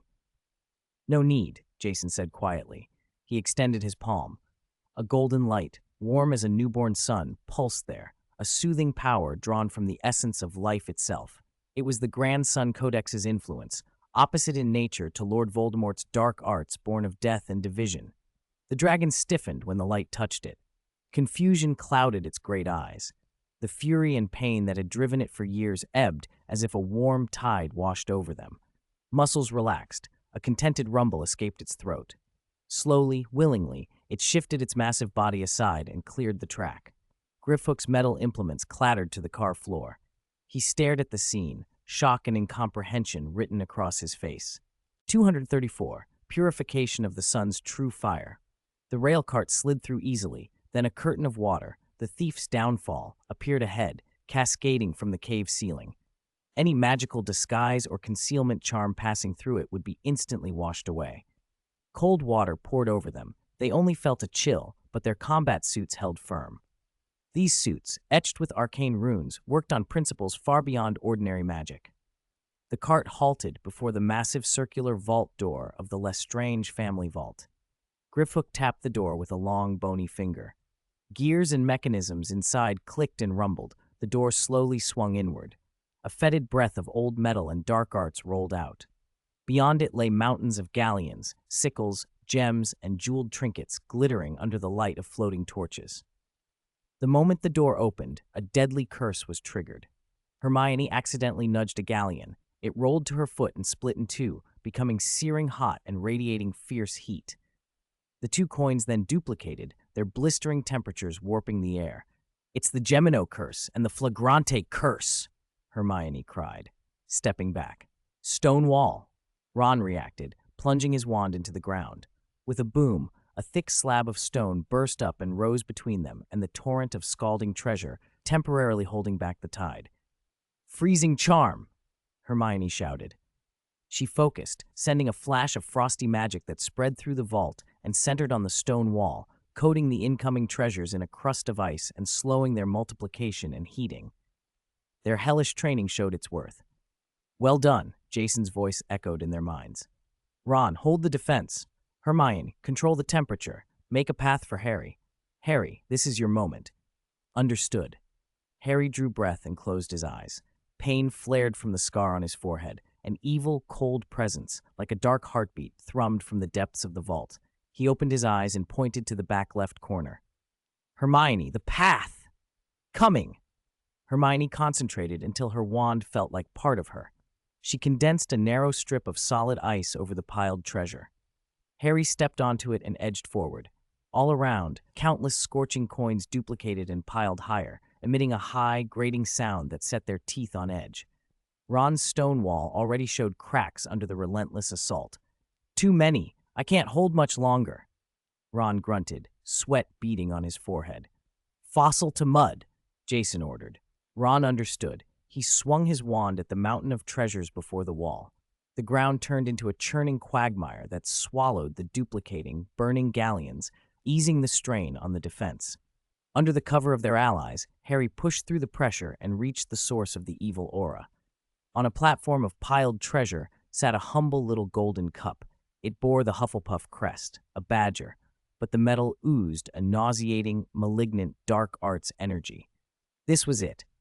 As Harry reached out, the cup seemed to sense the threat and erupted with a visible, viscous black shockwave. The force, laced with malice and madness, would have shredded any living being. Jason, who had stood at the rear like an observer, finally stepped forward. He raised a hand and conjured a massive shield of light composed of countless silver runes. The rune shield crystallized in front of the three of them. The black shockwave slammed into it and was swallowed, like a wave striking an immovable cliff. Jason extended his other hand and formed a mage's hand of pure arcane energy. It passed through the rune shield and, ignoring the dark arts writhing around the cup, plucked the Hufflepuff cup from the mound and suspended it in midair. A faint, vicious whisper leaked from the cup, trying to worm into their minds. Jason glanced at the three who were still shaken. An approving smile touched his lips. "Well done. Now let's deal with this." They were in Gringotts' inner chamber of secrets, an obsidian vault carved with isolation charms and dense protective runes. Goblins had sealed this chamber for centuries to store their most dangerous treasures. No wizard was permitted inside. Today, they had made an exception for Jason. The cup hung in the chamber's center by Jason's mage's hand. The dark arts clinging to it grew thicker in the enclosed space, and a twisted, pained human face briefly surfaced on the cup, mouthing a silent, rending scream. "This is a Horcrux?" Hermione whispered, voice trembling. Just being near it dulled her magic. Harry, paler than before, felt the scar on his forehead sear as if branded. Grifhook was grave. He muttered in the goblin tongue, "The curse on this is deeper than any dark object I have guarded. Not even a basilisk fang or fiendfire would easily destroy it. If you try to force it, the soul fragment inside will trigger a terrible explosion, enough to blow this chamber to dust and all of us with it. Step back, Jason said calmly. Harry, Ron, and Hermione obeyed and retreated to the chamber's edge. Griffook hesitated, then moved back as well, eyes fixed on Jason, curious what method the mysterious wizard would use against a problem even the goblins feared. Jason slowly lifted his right hand. On the tip of his index finger, a tiny golden flame sprang to life, no bigger than a fingernail. It radiated no fierce heat or violent aura. Quiet, pure, and steady, its light was gentle, like the first shaft of sunlight at dawn. This was the sun's true fire, the supreme power distilled from the Grand Sun Codex, the discipline Jason had cultivated. Under the stunned gazes of the trio and Griffook, Jason flicked his finger. The small golden flame floated lightly and slowly toward the cup. The moment the sun's true fire touched metal, the entire chamber seemed to hold its breath. The supposedly indestructible goblin-forged cup began to melt and disintegrate as surely and silently as snow under the sun. The twisted human face, Lord Voldemort's soul fragment, let out the most agonized silent scream. The foul dark arts wreathed around the cup were purified and evaporated by that pure golden light, as if they were impurities burned away without residue. At last the cup vanished completely. Voldemort's powerful soul fragment, along with its vessel, left no trace, utterly erased to the roots by that absolute purifying power. The whole process was eerily quiet. This silent annihilation, a purification of matter and soul on a conceptual level, carried a chilling, soul-shaking force far greater than any mere physical destruction. 235. Prelude to the Hunt. Inside the Chamber of Secrets, there was a stunned silence. Harry, Ron, and Hermione stood shell-shocked, unable to fully comprehend what had just happened. Even Griffook, the Gringotts manager who had lived for over a century and thought he had seen everything, swallowed hard, his throat working. When he looked at Jason again, his expression had changed from wary collaborator and grudging admirer to something like worship. For the first time, he saw clearly. This was not merely a powerful wizard. It was an entity that had mastered the fundamental laws of the world, able to define destruction and creation. The threats of the Ministry, or even Lord Voldemort, seemed petty by comparison. Jason slowly withdrew his hand as if indifferent to the miracle he'd performed. He glanced once at the empty floor, then at Griffook, still trembling. "Clean this place up," he said, voice flat. "In return, I'll personally design the security for the Lestrange vault. It will be foolproof." To Griffook, those words were not a bargain but a benediction. He straightened and bowed 90 degrees, the deepest, most solemn salute a goblin could give a sovereign.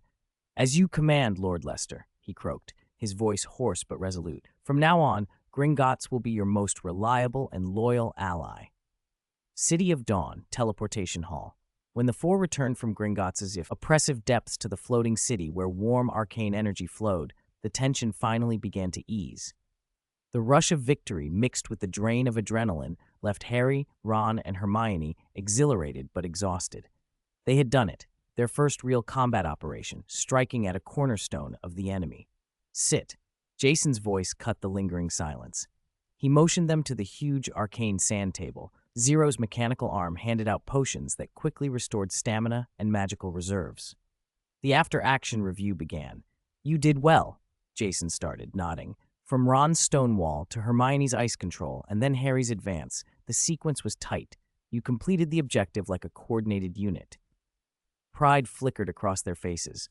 The brutal training had paid off. But, his tone hardened, the flaws were fatal in potential. The instant the vault opened and Geminio and Incendio came at you, Hermione, your first reaction was a gasp instead of a spell. You lost 0.3 seconds. Ron, your stonewall was timely, but the angle could have been smarter to widen Hermione's freezing coverage instead of holding a straight frontal line. He turned to Harry. "And you. Stepping onto the ice path, you focused too exclusively on the Horcrux. You lacked basic vigilance against threats proliferating on the flanks. If I hadn't been there, those scalding coins alone could have broken your formation." The cold data and unflinching critique drained the glow from their victory. They realized how many small failures could have turned triumph into catastrophe. "As for the Horcrux," Jason went on, addressing the question burning in all of them, "you should have felt it. It is a fragment of Voldemort's soul, saturated with his darkest emotions, split off, but still rooted in death, division, and decay. That's why purely physical destruction, basilisk fangs, fiendfire, only goes so far. Those methods destroy the carrier, but don't erase the idea of the Horcrux's existence. He extended a finger and a faint golden light shimmered at the tip. My power comes from the Grand Sun Codex. Its essence is life, order, purification. It erases the Horcrux, undermines its very legitimacy. You must understand, he said quietly, to defeat Voldemort and the corrupt legacies he left, the most effective weapon isn't a darkness equal or greater than his. It is a light that is fundamentally opposite. The realization opened something in them. For the first time, they saw the war as a battle of laws and concepts, not only of wand work. The field test had welded them into a team. They were no longer children trailing Jason. They were warriors, thinking for themselves and hungry for responsibility. Jason. Harry looked up, his eyes burning with new resolve. Next time, let me play a larger role. I don't want to just be the protected detector. He no longer feared the pain that came from Voldemort. He wanted to cut the strand of fate that had bound his life. Jason studied him for a long moment before walking to the sand table. Courage is good, Harry. Courage needs a clear objective. He tapped the map. A point of light flared in the British countryside. 0, target locked. Coordinates confirmed, Little Hangleton, 0 replied, and a stream of data scrolled across the table. Cross-analysis of Death Eater memories and Tom Riddle's early history indicates a 92% probability that the second Horcrux, Marvolo Gaunt's ring, is hidden under the ruins of the Gaunt family's old house. Gaunt, a name stained by madness and cruelty, Voldemort's mother's family. Jason faced the three, who were already on their feet, eager for the next trial. 0 has finished adapting and upgrading the new equipment you recovered. Rest for 24 hours, get familiar with it, and push it to its limits. His gaze cut over Harry, Ron, and Hermione like a blade. In 24 hours, we depart. This time, you will be the primary attackers. I'll provide intelligence and backup. Remember, this is not a drill. The gears of war, set in motion by their choices, began to turn faster than ever. The City of Dawn's newest light, high-speed craft, the Peregrine, cut through the clouds over England with almost silent grace, heading for the village of Little Hangleton. Unlike the old broomstick runs that meant fighting wind and turbulence, the Peregrine's cabin was as stable as solid ground. Its streamlined fuselage was forged from an alchemical alloy, and faint blue arcane runes flowed across the transparent curved dome, isolating the interior from airflow, noise, and even ordinary magical detection. It was a small demonstration of the City of Dawn's arcane industrial power. Inside, the mood was focused and energized. The successful destruction of the Golden Goblet had injected the trio with a fierce confidence, anticipation for the second strike. Harry closed his eyes. Faint electrical arcs flickered around his fingertips. As the primary attacker, he did not waste a second. He kept assembling and refining the energy model for the Thunder Spear in his mind, compressing the lightning elements into a smaller, more stable form so it would condense faster and punch through defenses. This was the optimization 0 had tailored for him after reviewing the Gringotts engagement. Ron was bent over a tactical board of light, his fingers sliding across it. The projection was built into his Arcane Ranger battlesuit, a three-dimensional topographic map of the area around the Gaunt house. He was no longer the boy who would simply throw himself in front of spells. He was presetting the battlefield like a combat engineer, deciding where to turn fossil to mud to make traps, where to use gravity to choke enemy advances, and where to raise a stone wall to give Harry and Hermione the perfect blind spot for a shot. Every choice deepened his grasp of earth magic and sharpened his battlefield awareness. Hermione, as always, was the team's brain. She exchanged data with 0 through the suit's telepathic array, calmly parsing historical intelligence on the Gaunt family, architectural plans of the old house, and reports of local magical anomalies, all fed to her by 0. She moved like a battle mage, coordinating wind release maneuvers, preparing precise support with her ice blade technique, and anticipating contingencies before anyone else could imagine them. The Gaunts are known for bloodline curses and malicious traps, Hermione said over the mental link, steady and clear. According to 0's analysis, there's a 70% chance of soul type, slowing type, and corrosive type traps inside the house. Harry, once we enter, don't rush to find the Horcrux. First confirm whether your senses are being interfered with. Ron, your primary task is to shape the terrain. Don't let us get pinned down in the open. Understood, Harry and Ron answered in their heads. With such precise preparation, both believed this would go as cleanly as Gringotts, if not cleaner. Target area reached, Zero's voice intoned without emotion. Activating ghost mode, anti-magic detection rune matrix online. Commencing silent descent. The peregrine drifted like a feather through the night and set down in the woods about a kilometer from the Gaunt house without startling a single bird. The four of them stepped out. Jason, habitual about his recon, reached out with his mental senses and swept the entire village like an invisible radar. In the next moment, his expression shifted. Where he had expected rotting resentment and tangled darkness, there was instead an incongruous cleanliness. The nest of malice had gone. What remained was an overscrubbed emptiness, as if something had been forcibly purified away, leaving a hollow where the stench had been. Zero's alarm sounded in his mind. Warning, abnormal magic residue at target location. Traces of high-intensity dark magic forcibly purified in a short period detected. Horcrux fluctuation signal has vanished. Based on reverse decay rate analysis at the scene, the target evacuated 72 hours ago. The place was deserted, and the enemy had clearly anticipated them. Under the heavy sky, the dilapidated Gaunt house crouched in the pasture like an old beast. Its rotting timbers were mottled with moss. The smell of damp earth and time's decay hung in the air. The snake carving over the door, the Slytherin emblem, had lost one of its eyes, its hollow stare fixed on anyone who approached. The team entered in a careful diamond formation. The house was a wreck, thick dust on the floor, the bones of unknown animals scattered about.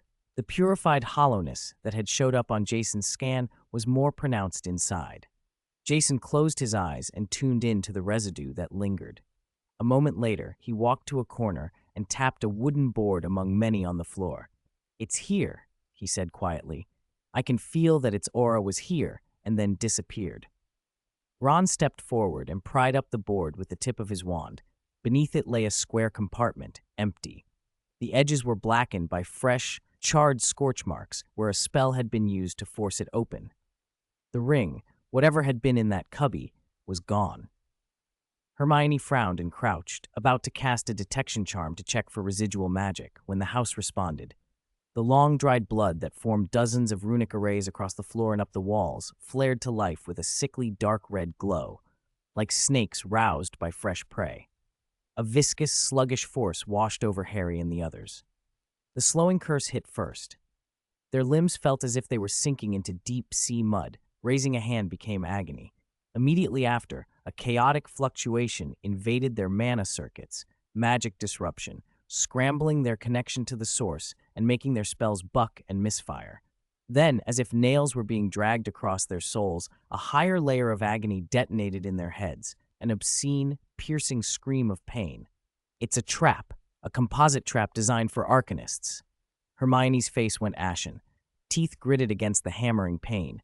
She forced her voice into the mental link and shouted every instruction she could. Over a dozen black-robed Death Eaters poured out of the shadows of the ruins like specters. Their faces curled in vicious sneers, and the dark curses they had been saving for revenge fell on them like a storm. Avada Kedavra, Crucio, Imperio. It was a textbook ambush, planned for nothing but revenge and attrition. "Lightning strike," Harry roared, raising his wand, but the chaotic magic warped the bolt. Instead of finding a precise path, the lightning zigzagged and smashed into the roof, sending rotten timbers and splinters raining down inches from him. "Stone wall," Ron gritted, trying to raise a barrier, but the wall only rose halfway before sagging and collapsing under a deficient flow of magic. In barely 2 seconds, the situation had collapsed into near despair. As the fatal green light of an Avada Kedavra arced toward Harry, Hermione pushed through the tearing pain in her soul and abandoned all complex, high-level guidance spells. A hard, decisive glint came into her eyes as she focused every scrap of will on one stable, fundamental spell. Arcane missiles, she aimed at the Death Eater who was casting. Over a dozen ghostly blue bolts whistled out, not terribly powerful, but fast and numerous. Caught off guard, the Death Eater had to break off his killing curse to dodge. Hermione's precise, theory-driven intervention bought the trio the vital seconds they needed. From the rear, Jason, who had been watching coldly, finally acted. A flash of killing intent crossed his face. He was pleased by how much the three had grown and enraged by the enemy's precise planning. He simply stomped his right foot on the ground.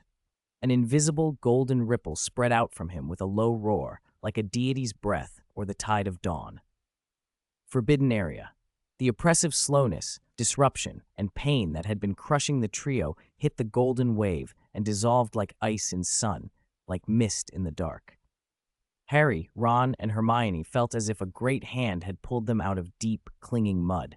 The sluggishness vanished, and their connection to magic snapped back with an uncommon smoothness. The Death Eaters who had been sneering were struck as if by lightning. They discovered, horrified, that an insurmountable golden barrier had severed their link to the ambient magical elements. Their wands were suddenly useless sticks. Like fish flung ashore, they flailed and opened their mouths in futile surprise. Jason's gaze swept over them like a physical force, and his voice, transmitted directly into the trio's heads through the mind link built into their combat suits, was cold and commanding. He had become the battle's single commander. Maintain formation. Alpha Squad, listen to me. Hermione, arcane missiles, 3 o'clock. Suppressive fire, indiscriminate. Ron, 9 o'clock. Earth spike barrage, cut off their retreat. Harry, straight ahead, the leader's trying to reestablish his magic connection. Lightning strike to finish him. The orders were terse and precise. The trio reacted almost instinctively. Received, Hermione replied, her wand turning into a flawless turret. A cascade of blue arcane missiles arced like a miniature meteor shower, raking the Death Eaters on the right flank.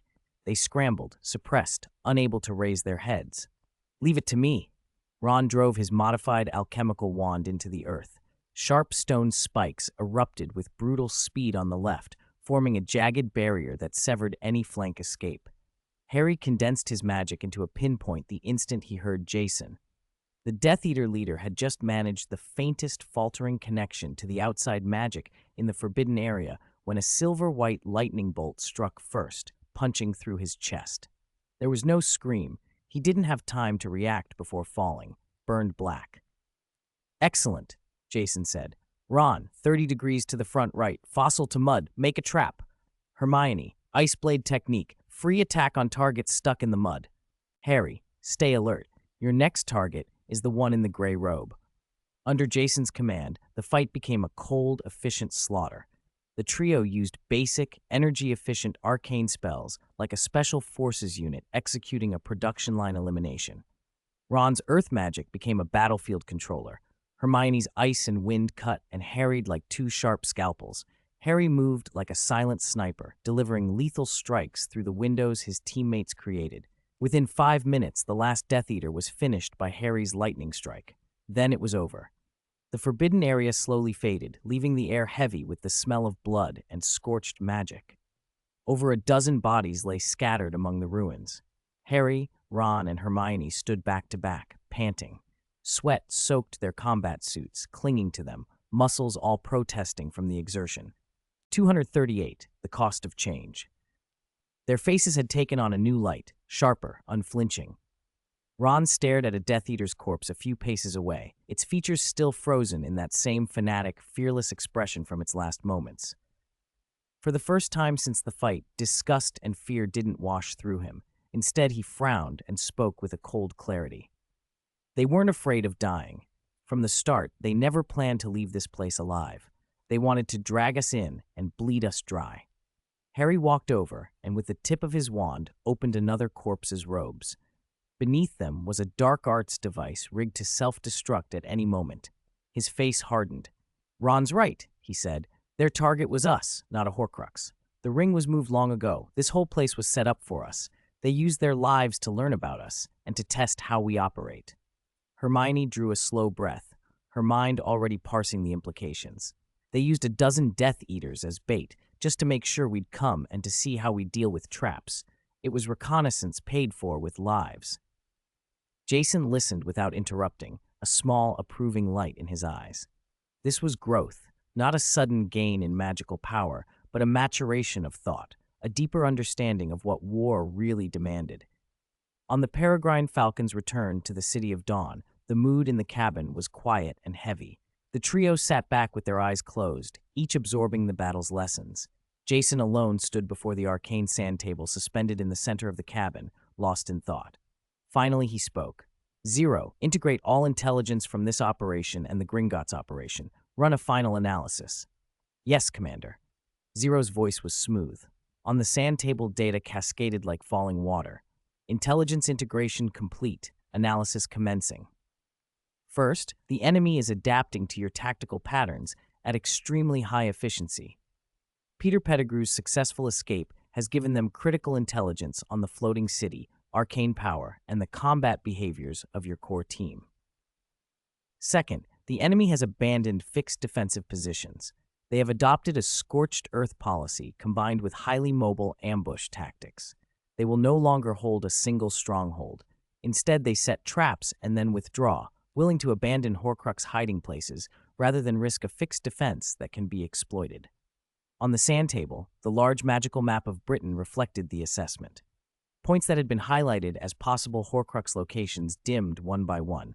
Ravenclaw's diadem, Slytherin's locket, Hufflepuff's cup, the gaunt ring, now apparently moved.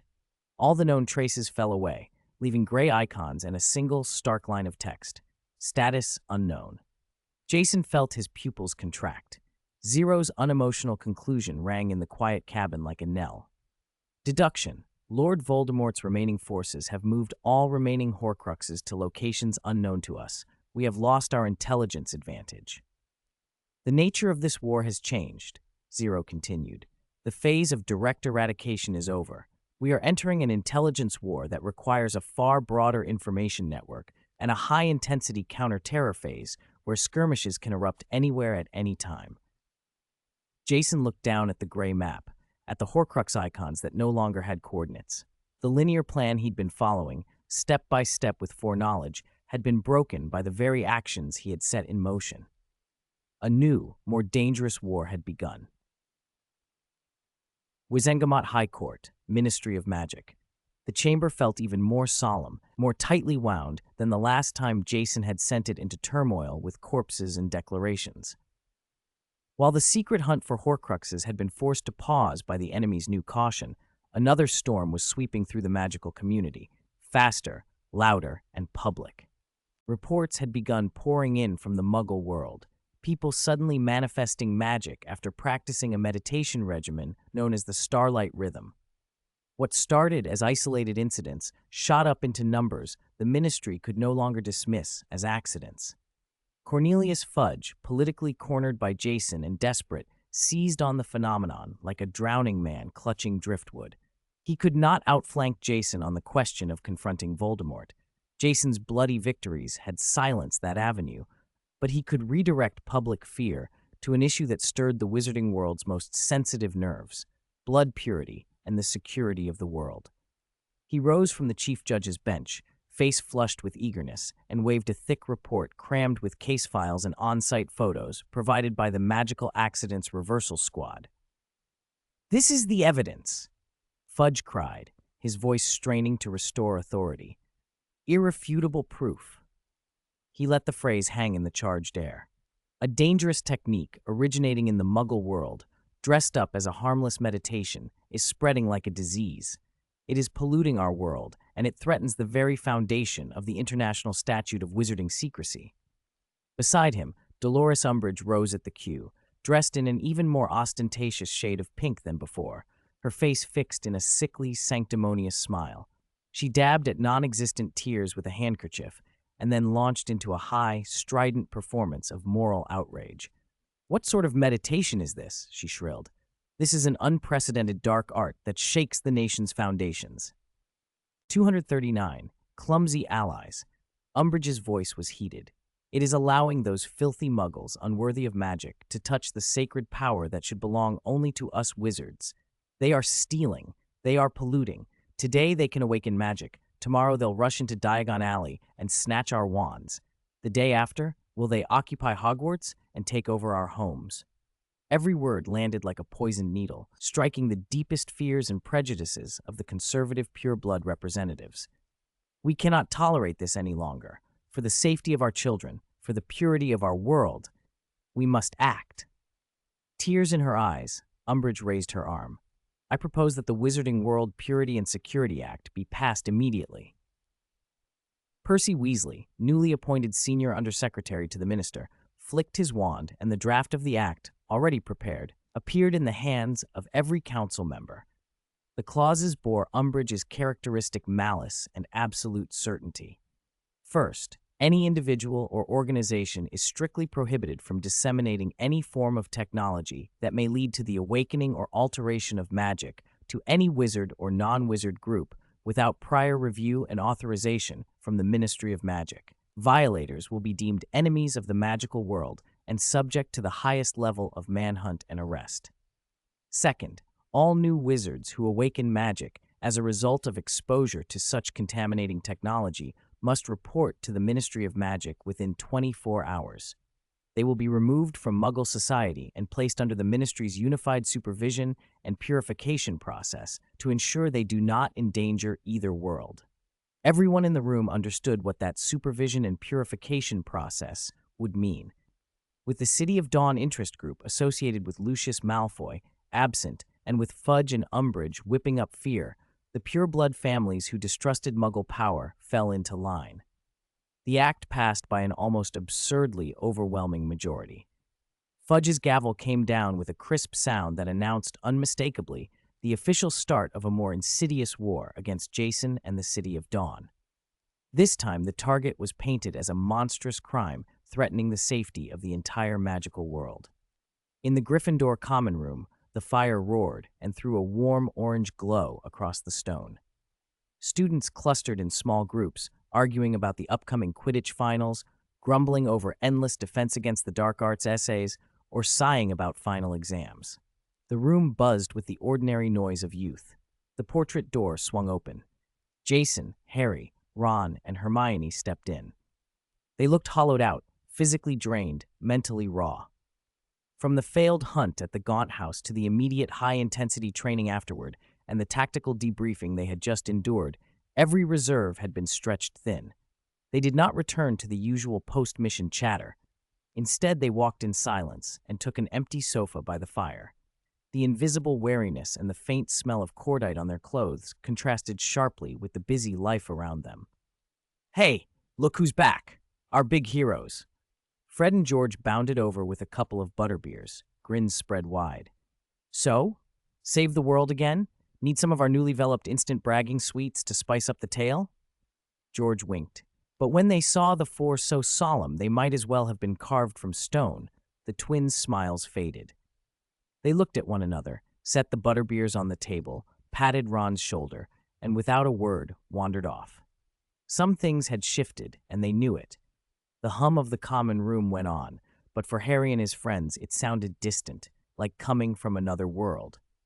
Hermione forced herself to pull a thick copy of Introduction to Ancient Runes from her bag and tried to lose herself in study, but the letters blurred.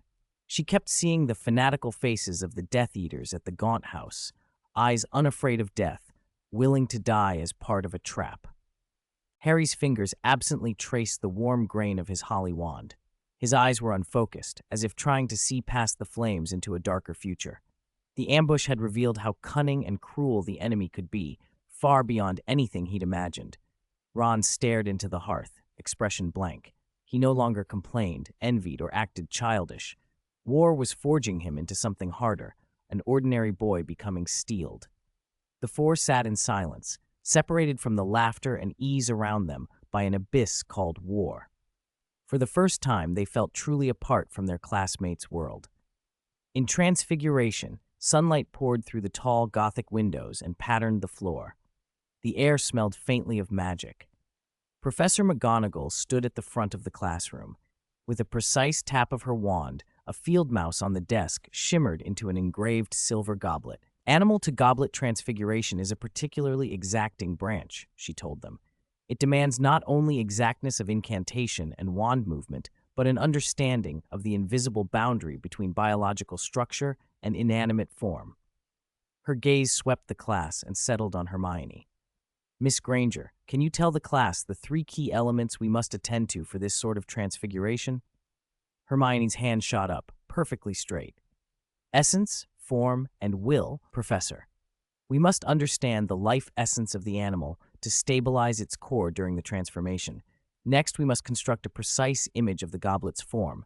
And finally, and most crucially, we must impose the wizard's will to bind the two together into a stable existence. A perfect answer. 10 points to Gryffindor. McGonagall nodded, but something flickered in her eyes, an almost imperceptible worry. Hermione's reply was textbook perfect, but the fierce curiosity and sparkle that normally accompanied her knowledge were dimmed. She seemed, in that moment, like a machine reciting a program. During the practical session that followed, the oddness became more obvious. Hermione, Harry, and Ron completed their transformations with unusual ease. Their control of magic outstripped their classmates. Almost before McGonagall finished the demonstration, their mice had become goblets. Yet none of them was truly with the lesson. Hermione's goblet was flawless, but she stared through it as though watching something far away. Ron's bore faint marks of the mouse's struggle. He paid no mind, twirling his wand mechanically. The strangest was Harry. At some point, he'd unconsciously etched a tiny, complex lightning rune into the goblet's surface with his wand tip, a mark of combat that existed purely to wound. The bell rang. "That's all for today," McGonagall said. "Harry, Ron, your transfiguration has improved greatly. Miss Granger, please stay." The students filed out. McGonagall closed the classroom door with a tap of her wand, leaving only her and Hermione. She came down from the dais and, her tone softer than usual, asked, "Hermione, are you all right? You look tired." "I'm fine, Professor." Hermione avoided McGonagall's gaze. "It's just the end of term, lots of schoolwork." McGonagall didn't press. She had seen too much to be satisfied by excuses. "Don't overburden yourself, child. Sometimes proper rest matters more than cramming." She laid a hand on Hermione's shoulder. "Get some rest." The teacher's genuine concern felt like a weight pressing on Hermione's chest. To McGonagall, the worry might be only about OWLs, but Hermione was facing Death Eater traps, Horcruxes, and a war that could explode at any moment. The gulf between what the professor could know and what Hermione endured widened that loneliness. "Thank you, Professor," Hermione whispered, then left. In the damp corridor that led to the potions classroom, the three walked side by side, silent. The ambush shadowed them like a shroud. Rounding a corner, they nearly collided with Draco Malfoy and his usual companions, Crabbe and Goyle. This time, Malfoy wore a smile. He hurried up to them, an eager, awkward imitation of his father's manner the whole time. "Potter," he said, blocking their path and lowering his voice as if about to share a secret. "I heard from Father that your last mission didn't go well. Was it those blasted remnants who did it?" Ron's hand twitched toward his wand, temperament and old habits pushing for a retort. Harry caught his arm and squeezed, a subtle sign to stay calm. Hermione watched Malfoy coldly, toweled like one would a strange creature. Seeing Harry hold back, Malfoy seemed encouraged. He straightened, trying to look important, an insider entrusted with secrets.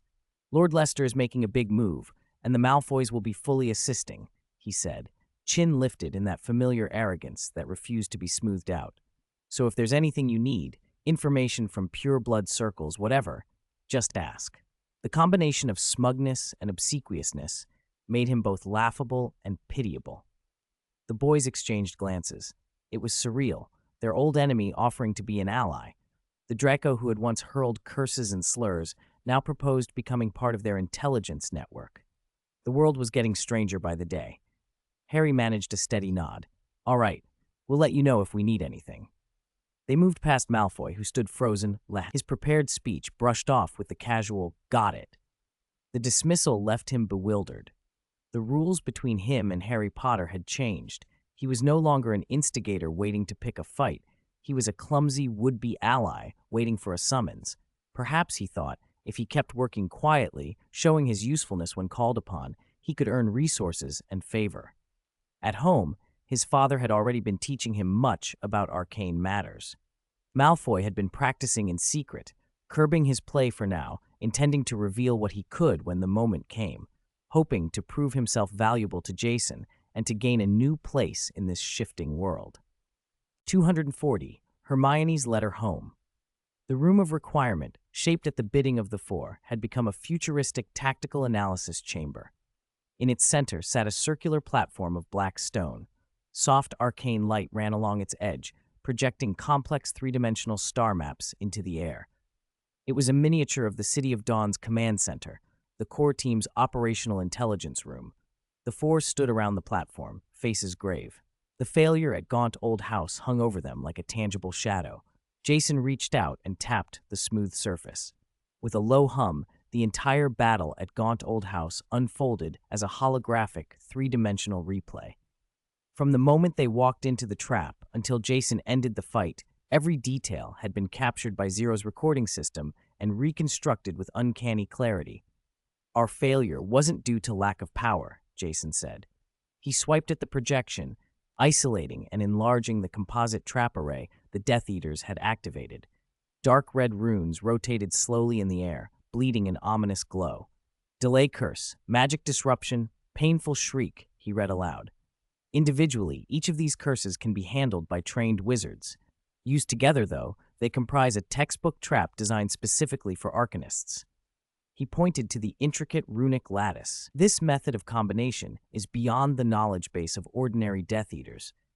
There's a hand guiding them, someone who understands us, who maybe even understands the arcane system itself. His eyes swept over Harry and the others, dissecting any remaining hope like a surgeon. Most importantly, he said, closing the battle image and bringing up a map of Britain, where all the Horcrux locations had dimmed to gray, the enemy already knows we're hunting Horcruxes. They've learned to anticipate and counter us. They abandoned Gaunt Old House and sacrificed a dozen lives just to set a trap for us, to confirm how we operate, and to tell us, your movements are visible to me. The war has entered a second phase. Harry and Ron's fists tightened without them thinking about it. Accustomed to seizing the initiative, accustomed to overwhelming foes with raw power, they felt a first, nauseating helplessness, as if their punches had landed on air, throwing them off balance instead of the enemy. Therefore, Jason concluded, his voice iron-cold, until we have absolutely reliable intelligence, we suspend all proactive strikes on Horcruxes. The decision fell over them like ice water. Harry and Ron felt suffocated and resentful. So what? Just sit and wait, Ron demanded. No. A strategist's light flashed in Jason's eyes. We build our own intelligence network. We become an invisible web, infiltrating every corner of the Ministry, the inner circles of every pure-blood family. We must know the enemy better than the enemy knows us. At the same time, we have to purge internally and guard against infiltration. He looked each of them in the face. From now on, our main task is shadow work and consolidation. We can afford to lose a battle, but we cannot afford to lose the intelligence war. Harry and Ron, though restless, recognized the truth in that hard choice. They nodded in silence and accepted the plan. The room settled into a strained quiet. Then, without warning, the soft beating of wings broke the hush. A brown owl had slipped into the room of requirement. It circled once, dropped a muggle envelope at Hermione's feet, and flew off without another look. "My letter?" Hermione said, surprised. She stooped and picked it up. Her mother's neat handwriting covered the front. She broke the seal and began to read. Her expression warmed for a heartbeat, then shifted from confusion to disbelief to numb, ice-cold horror. Color drained from her face until she was ghostly pale. Whatever was in that thin page felt as if it weighed 1,000 pounds in her hands. "Hermione?" Harry was the first to notice. In Hermione's usually clear, composed eyes, raw panic and fear flared for the first time. Her lips trembled. Her voice came out small, as if she were choking back a sob as she read aloud. "It's from Mum. She says our cousin Daniel, he'd been practicing Starry Rhythm and could change the TV channels from across the room. Last week, 2 men in suits came to the house, claiming to be national mental health surveyors, and they wanted to take Daniel for an assessment." Her words petered out into a thin whisper, and then a cry choked in her throat. "They took him away. Since then, Auntie's family can't contact him. He's like vanished. Mum and Dad are terrified because they've been practicing too. Dad, he can make the roses in the garden bloom early." The letter slipped from Hermione's limp fingers and fluttered to the floor. She looked up at Jason. Tears broke free like a dam. Everything steadied in her. Logic, composure, reason collapsed in that instant. Jason, her voice was a raw thing of pleading. The ministry, they're arresting my family. The Muggle letter was a detonated bomb in that dim, tactical chamber. It obliterated the grand strategy they had just agreed on. What had been a distant political theater, concern for the survival of the whole magical world, suddenly turned into a red-hot personal crisis. Loved ones threatened, possibly disappearing at the hands of their own government.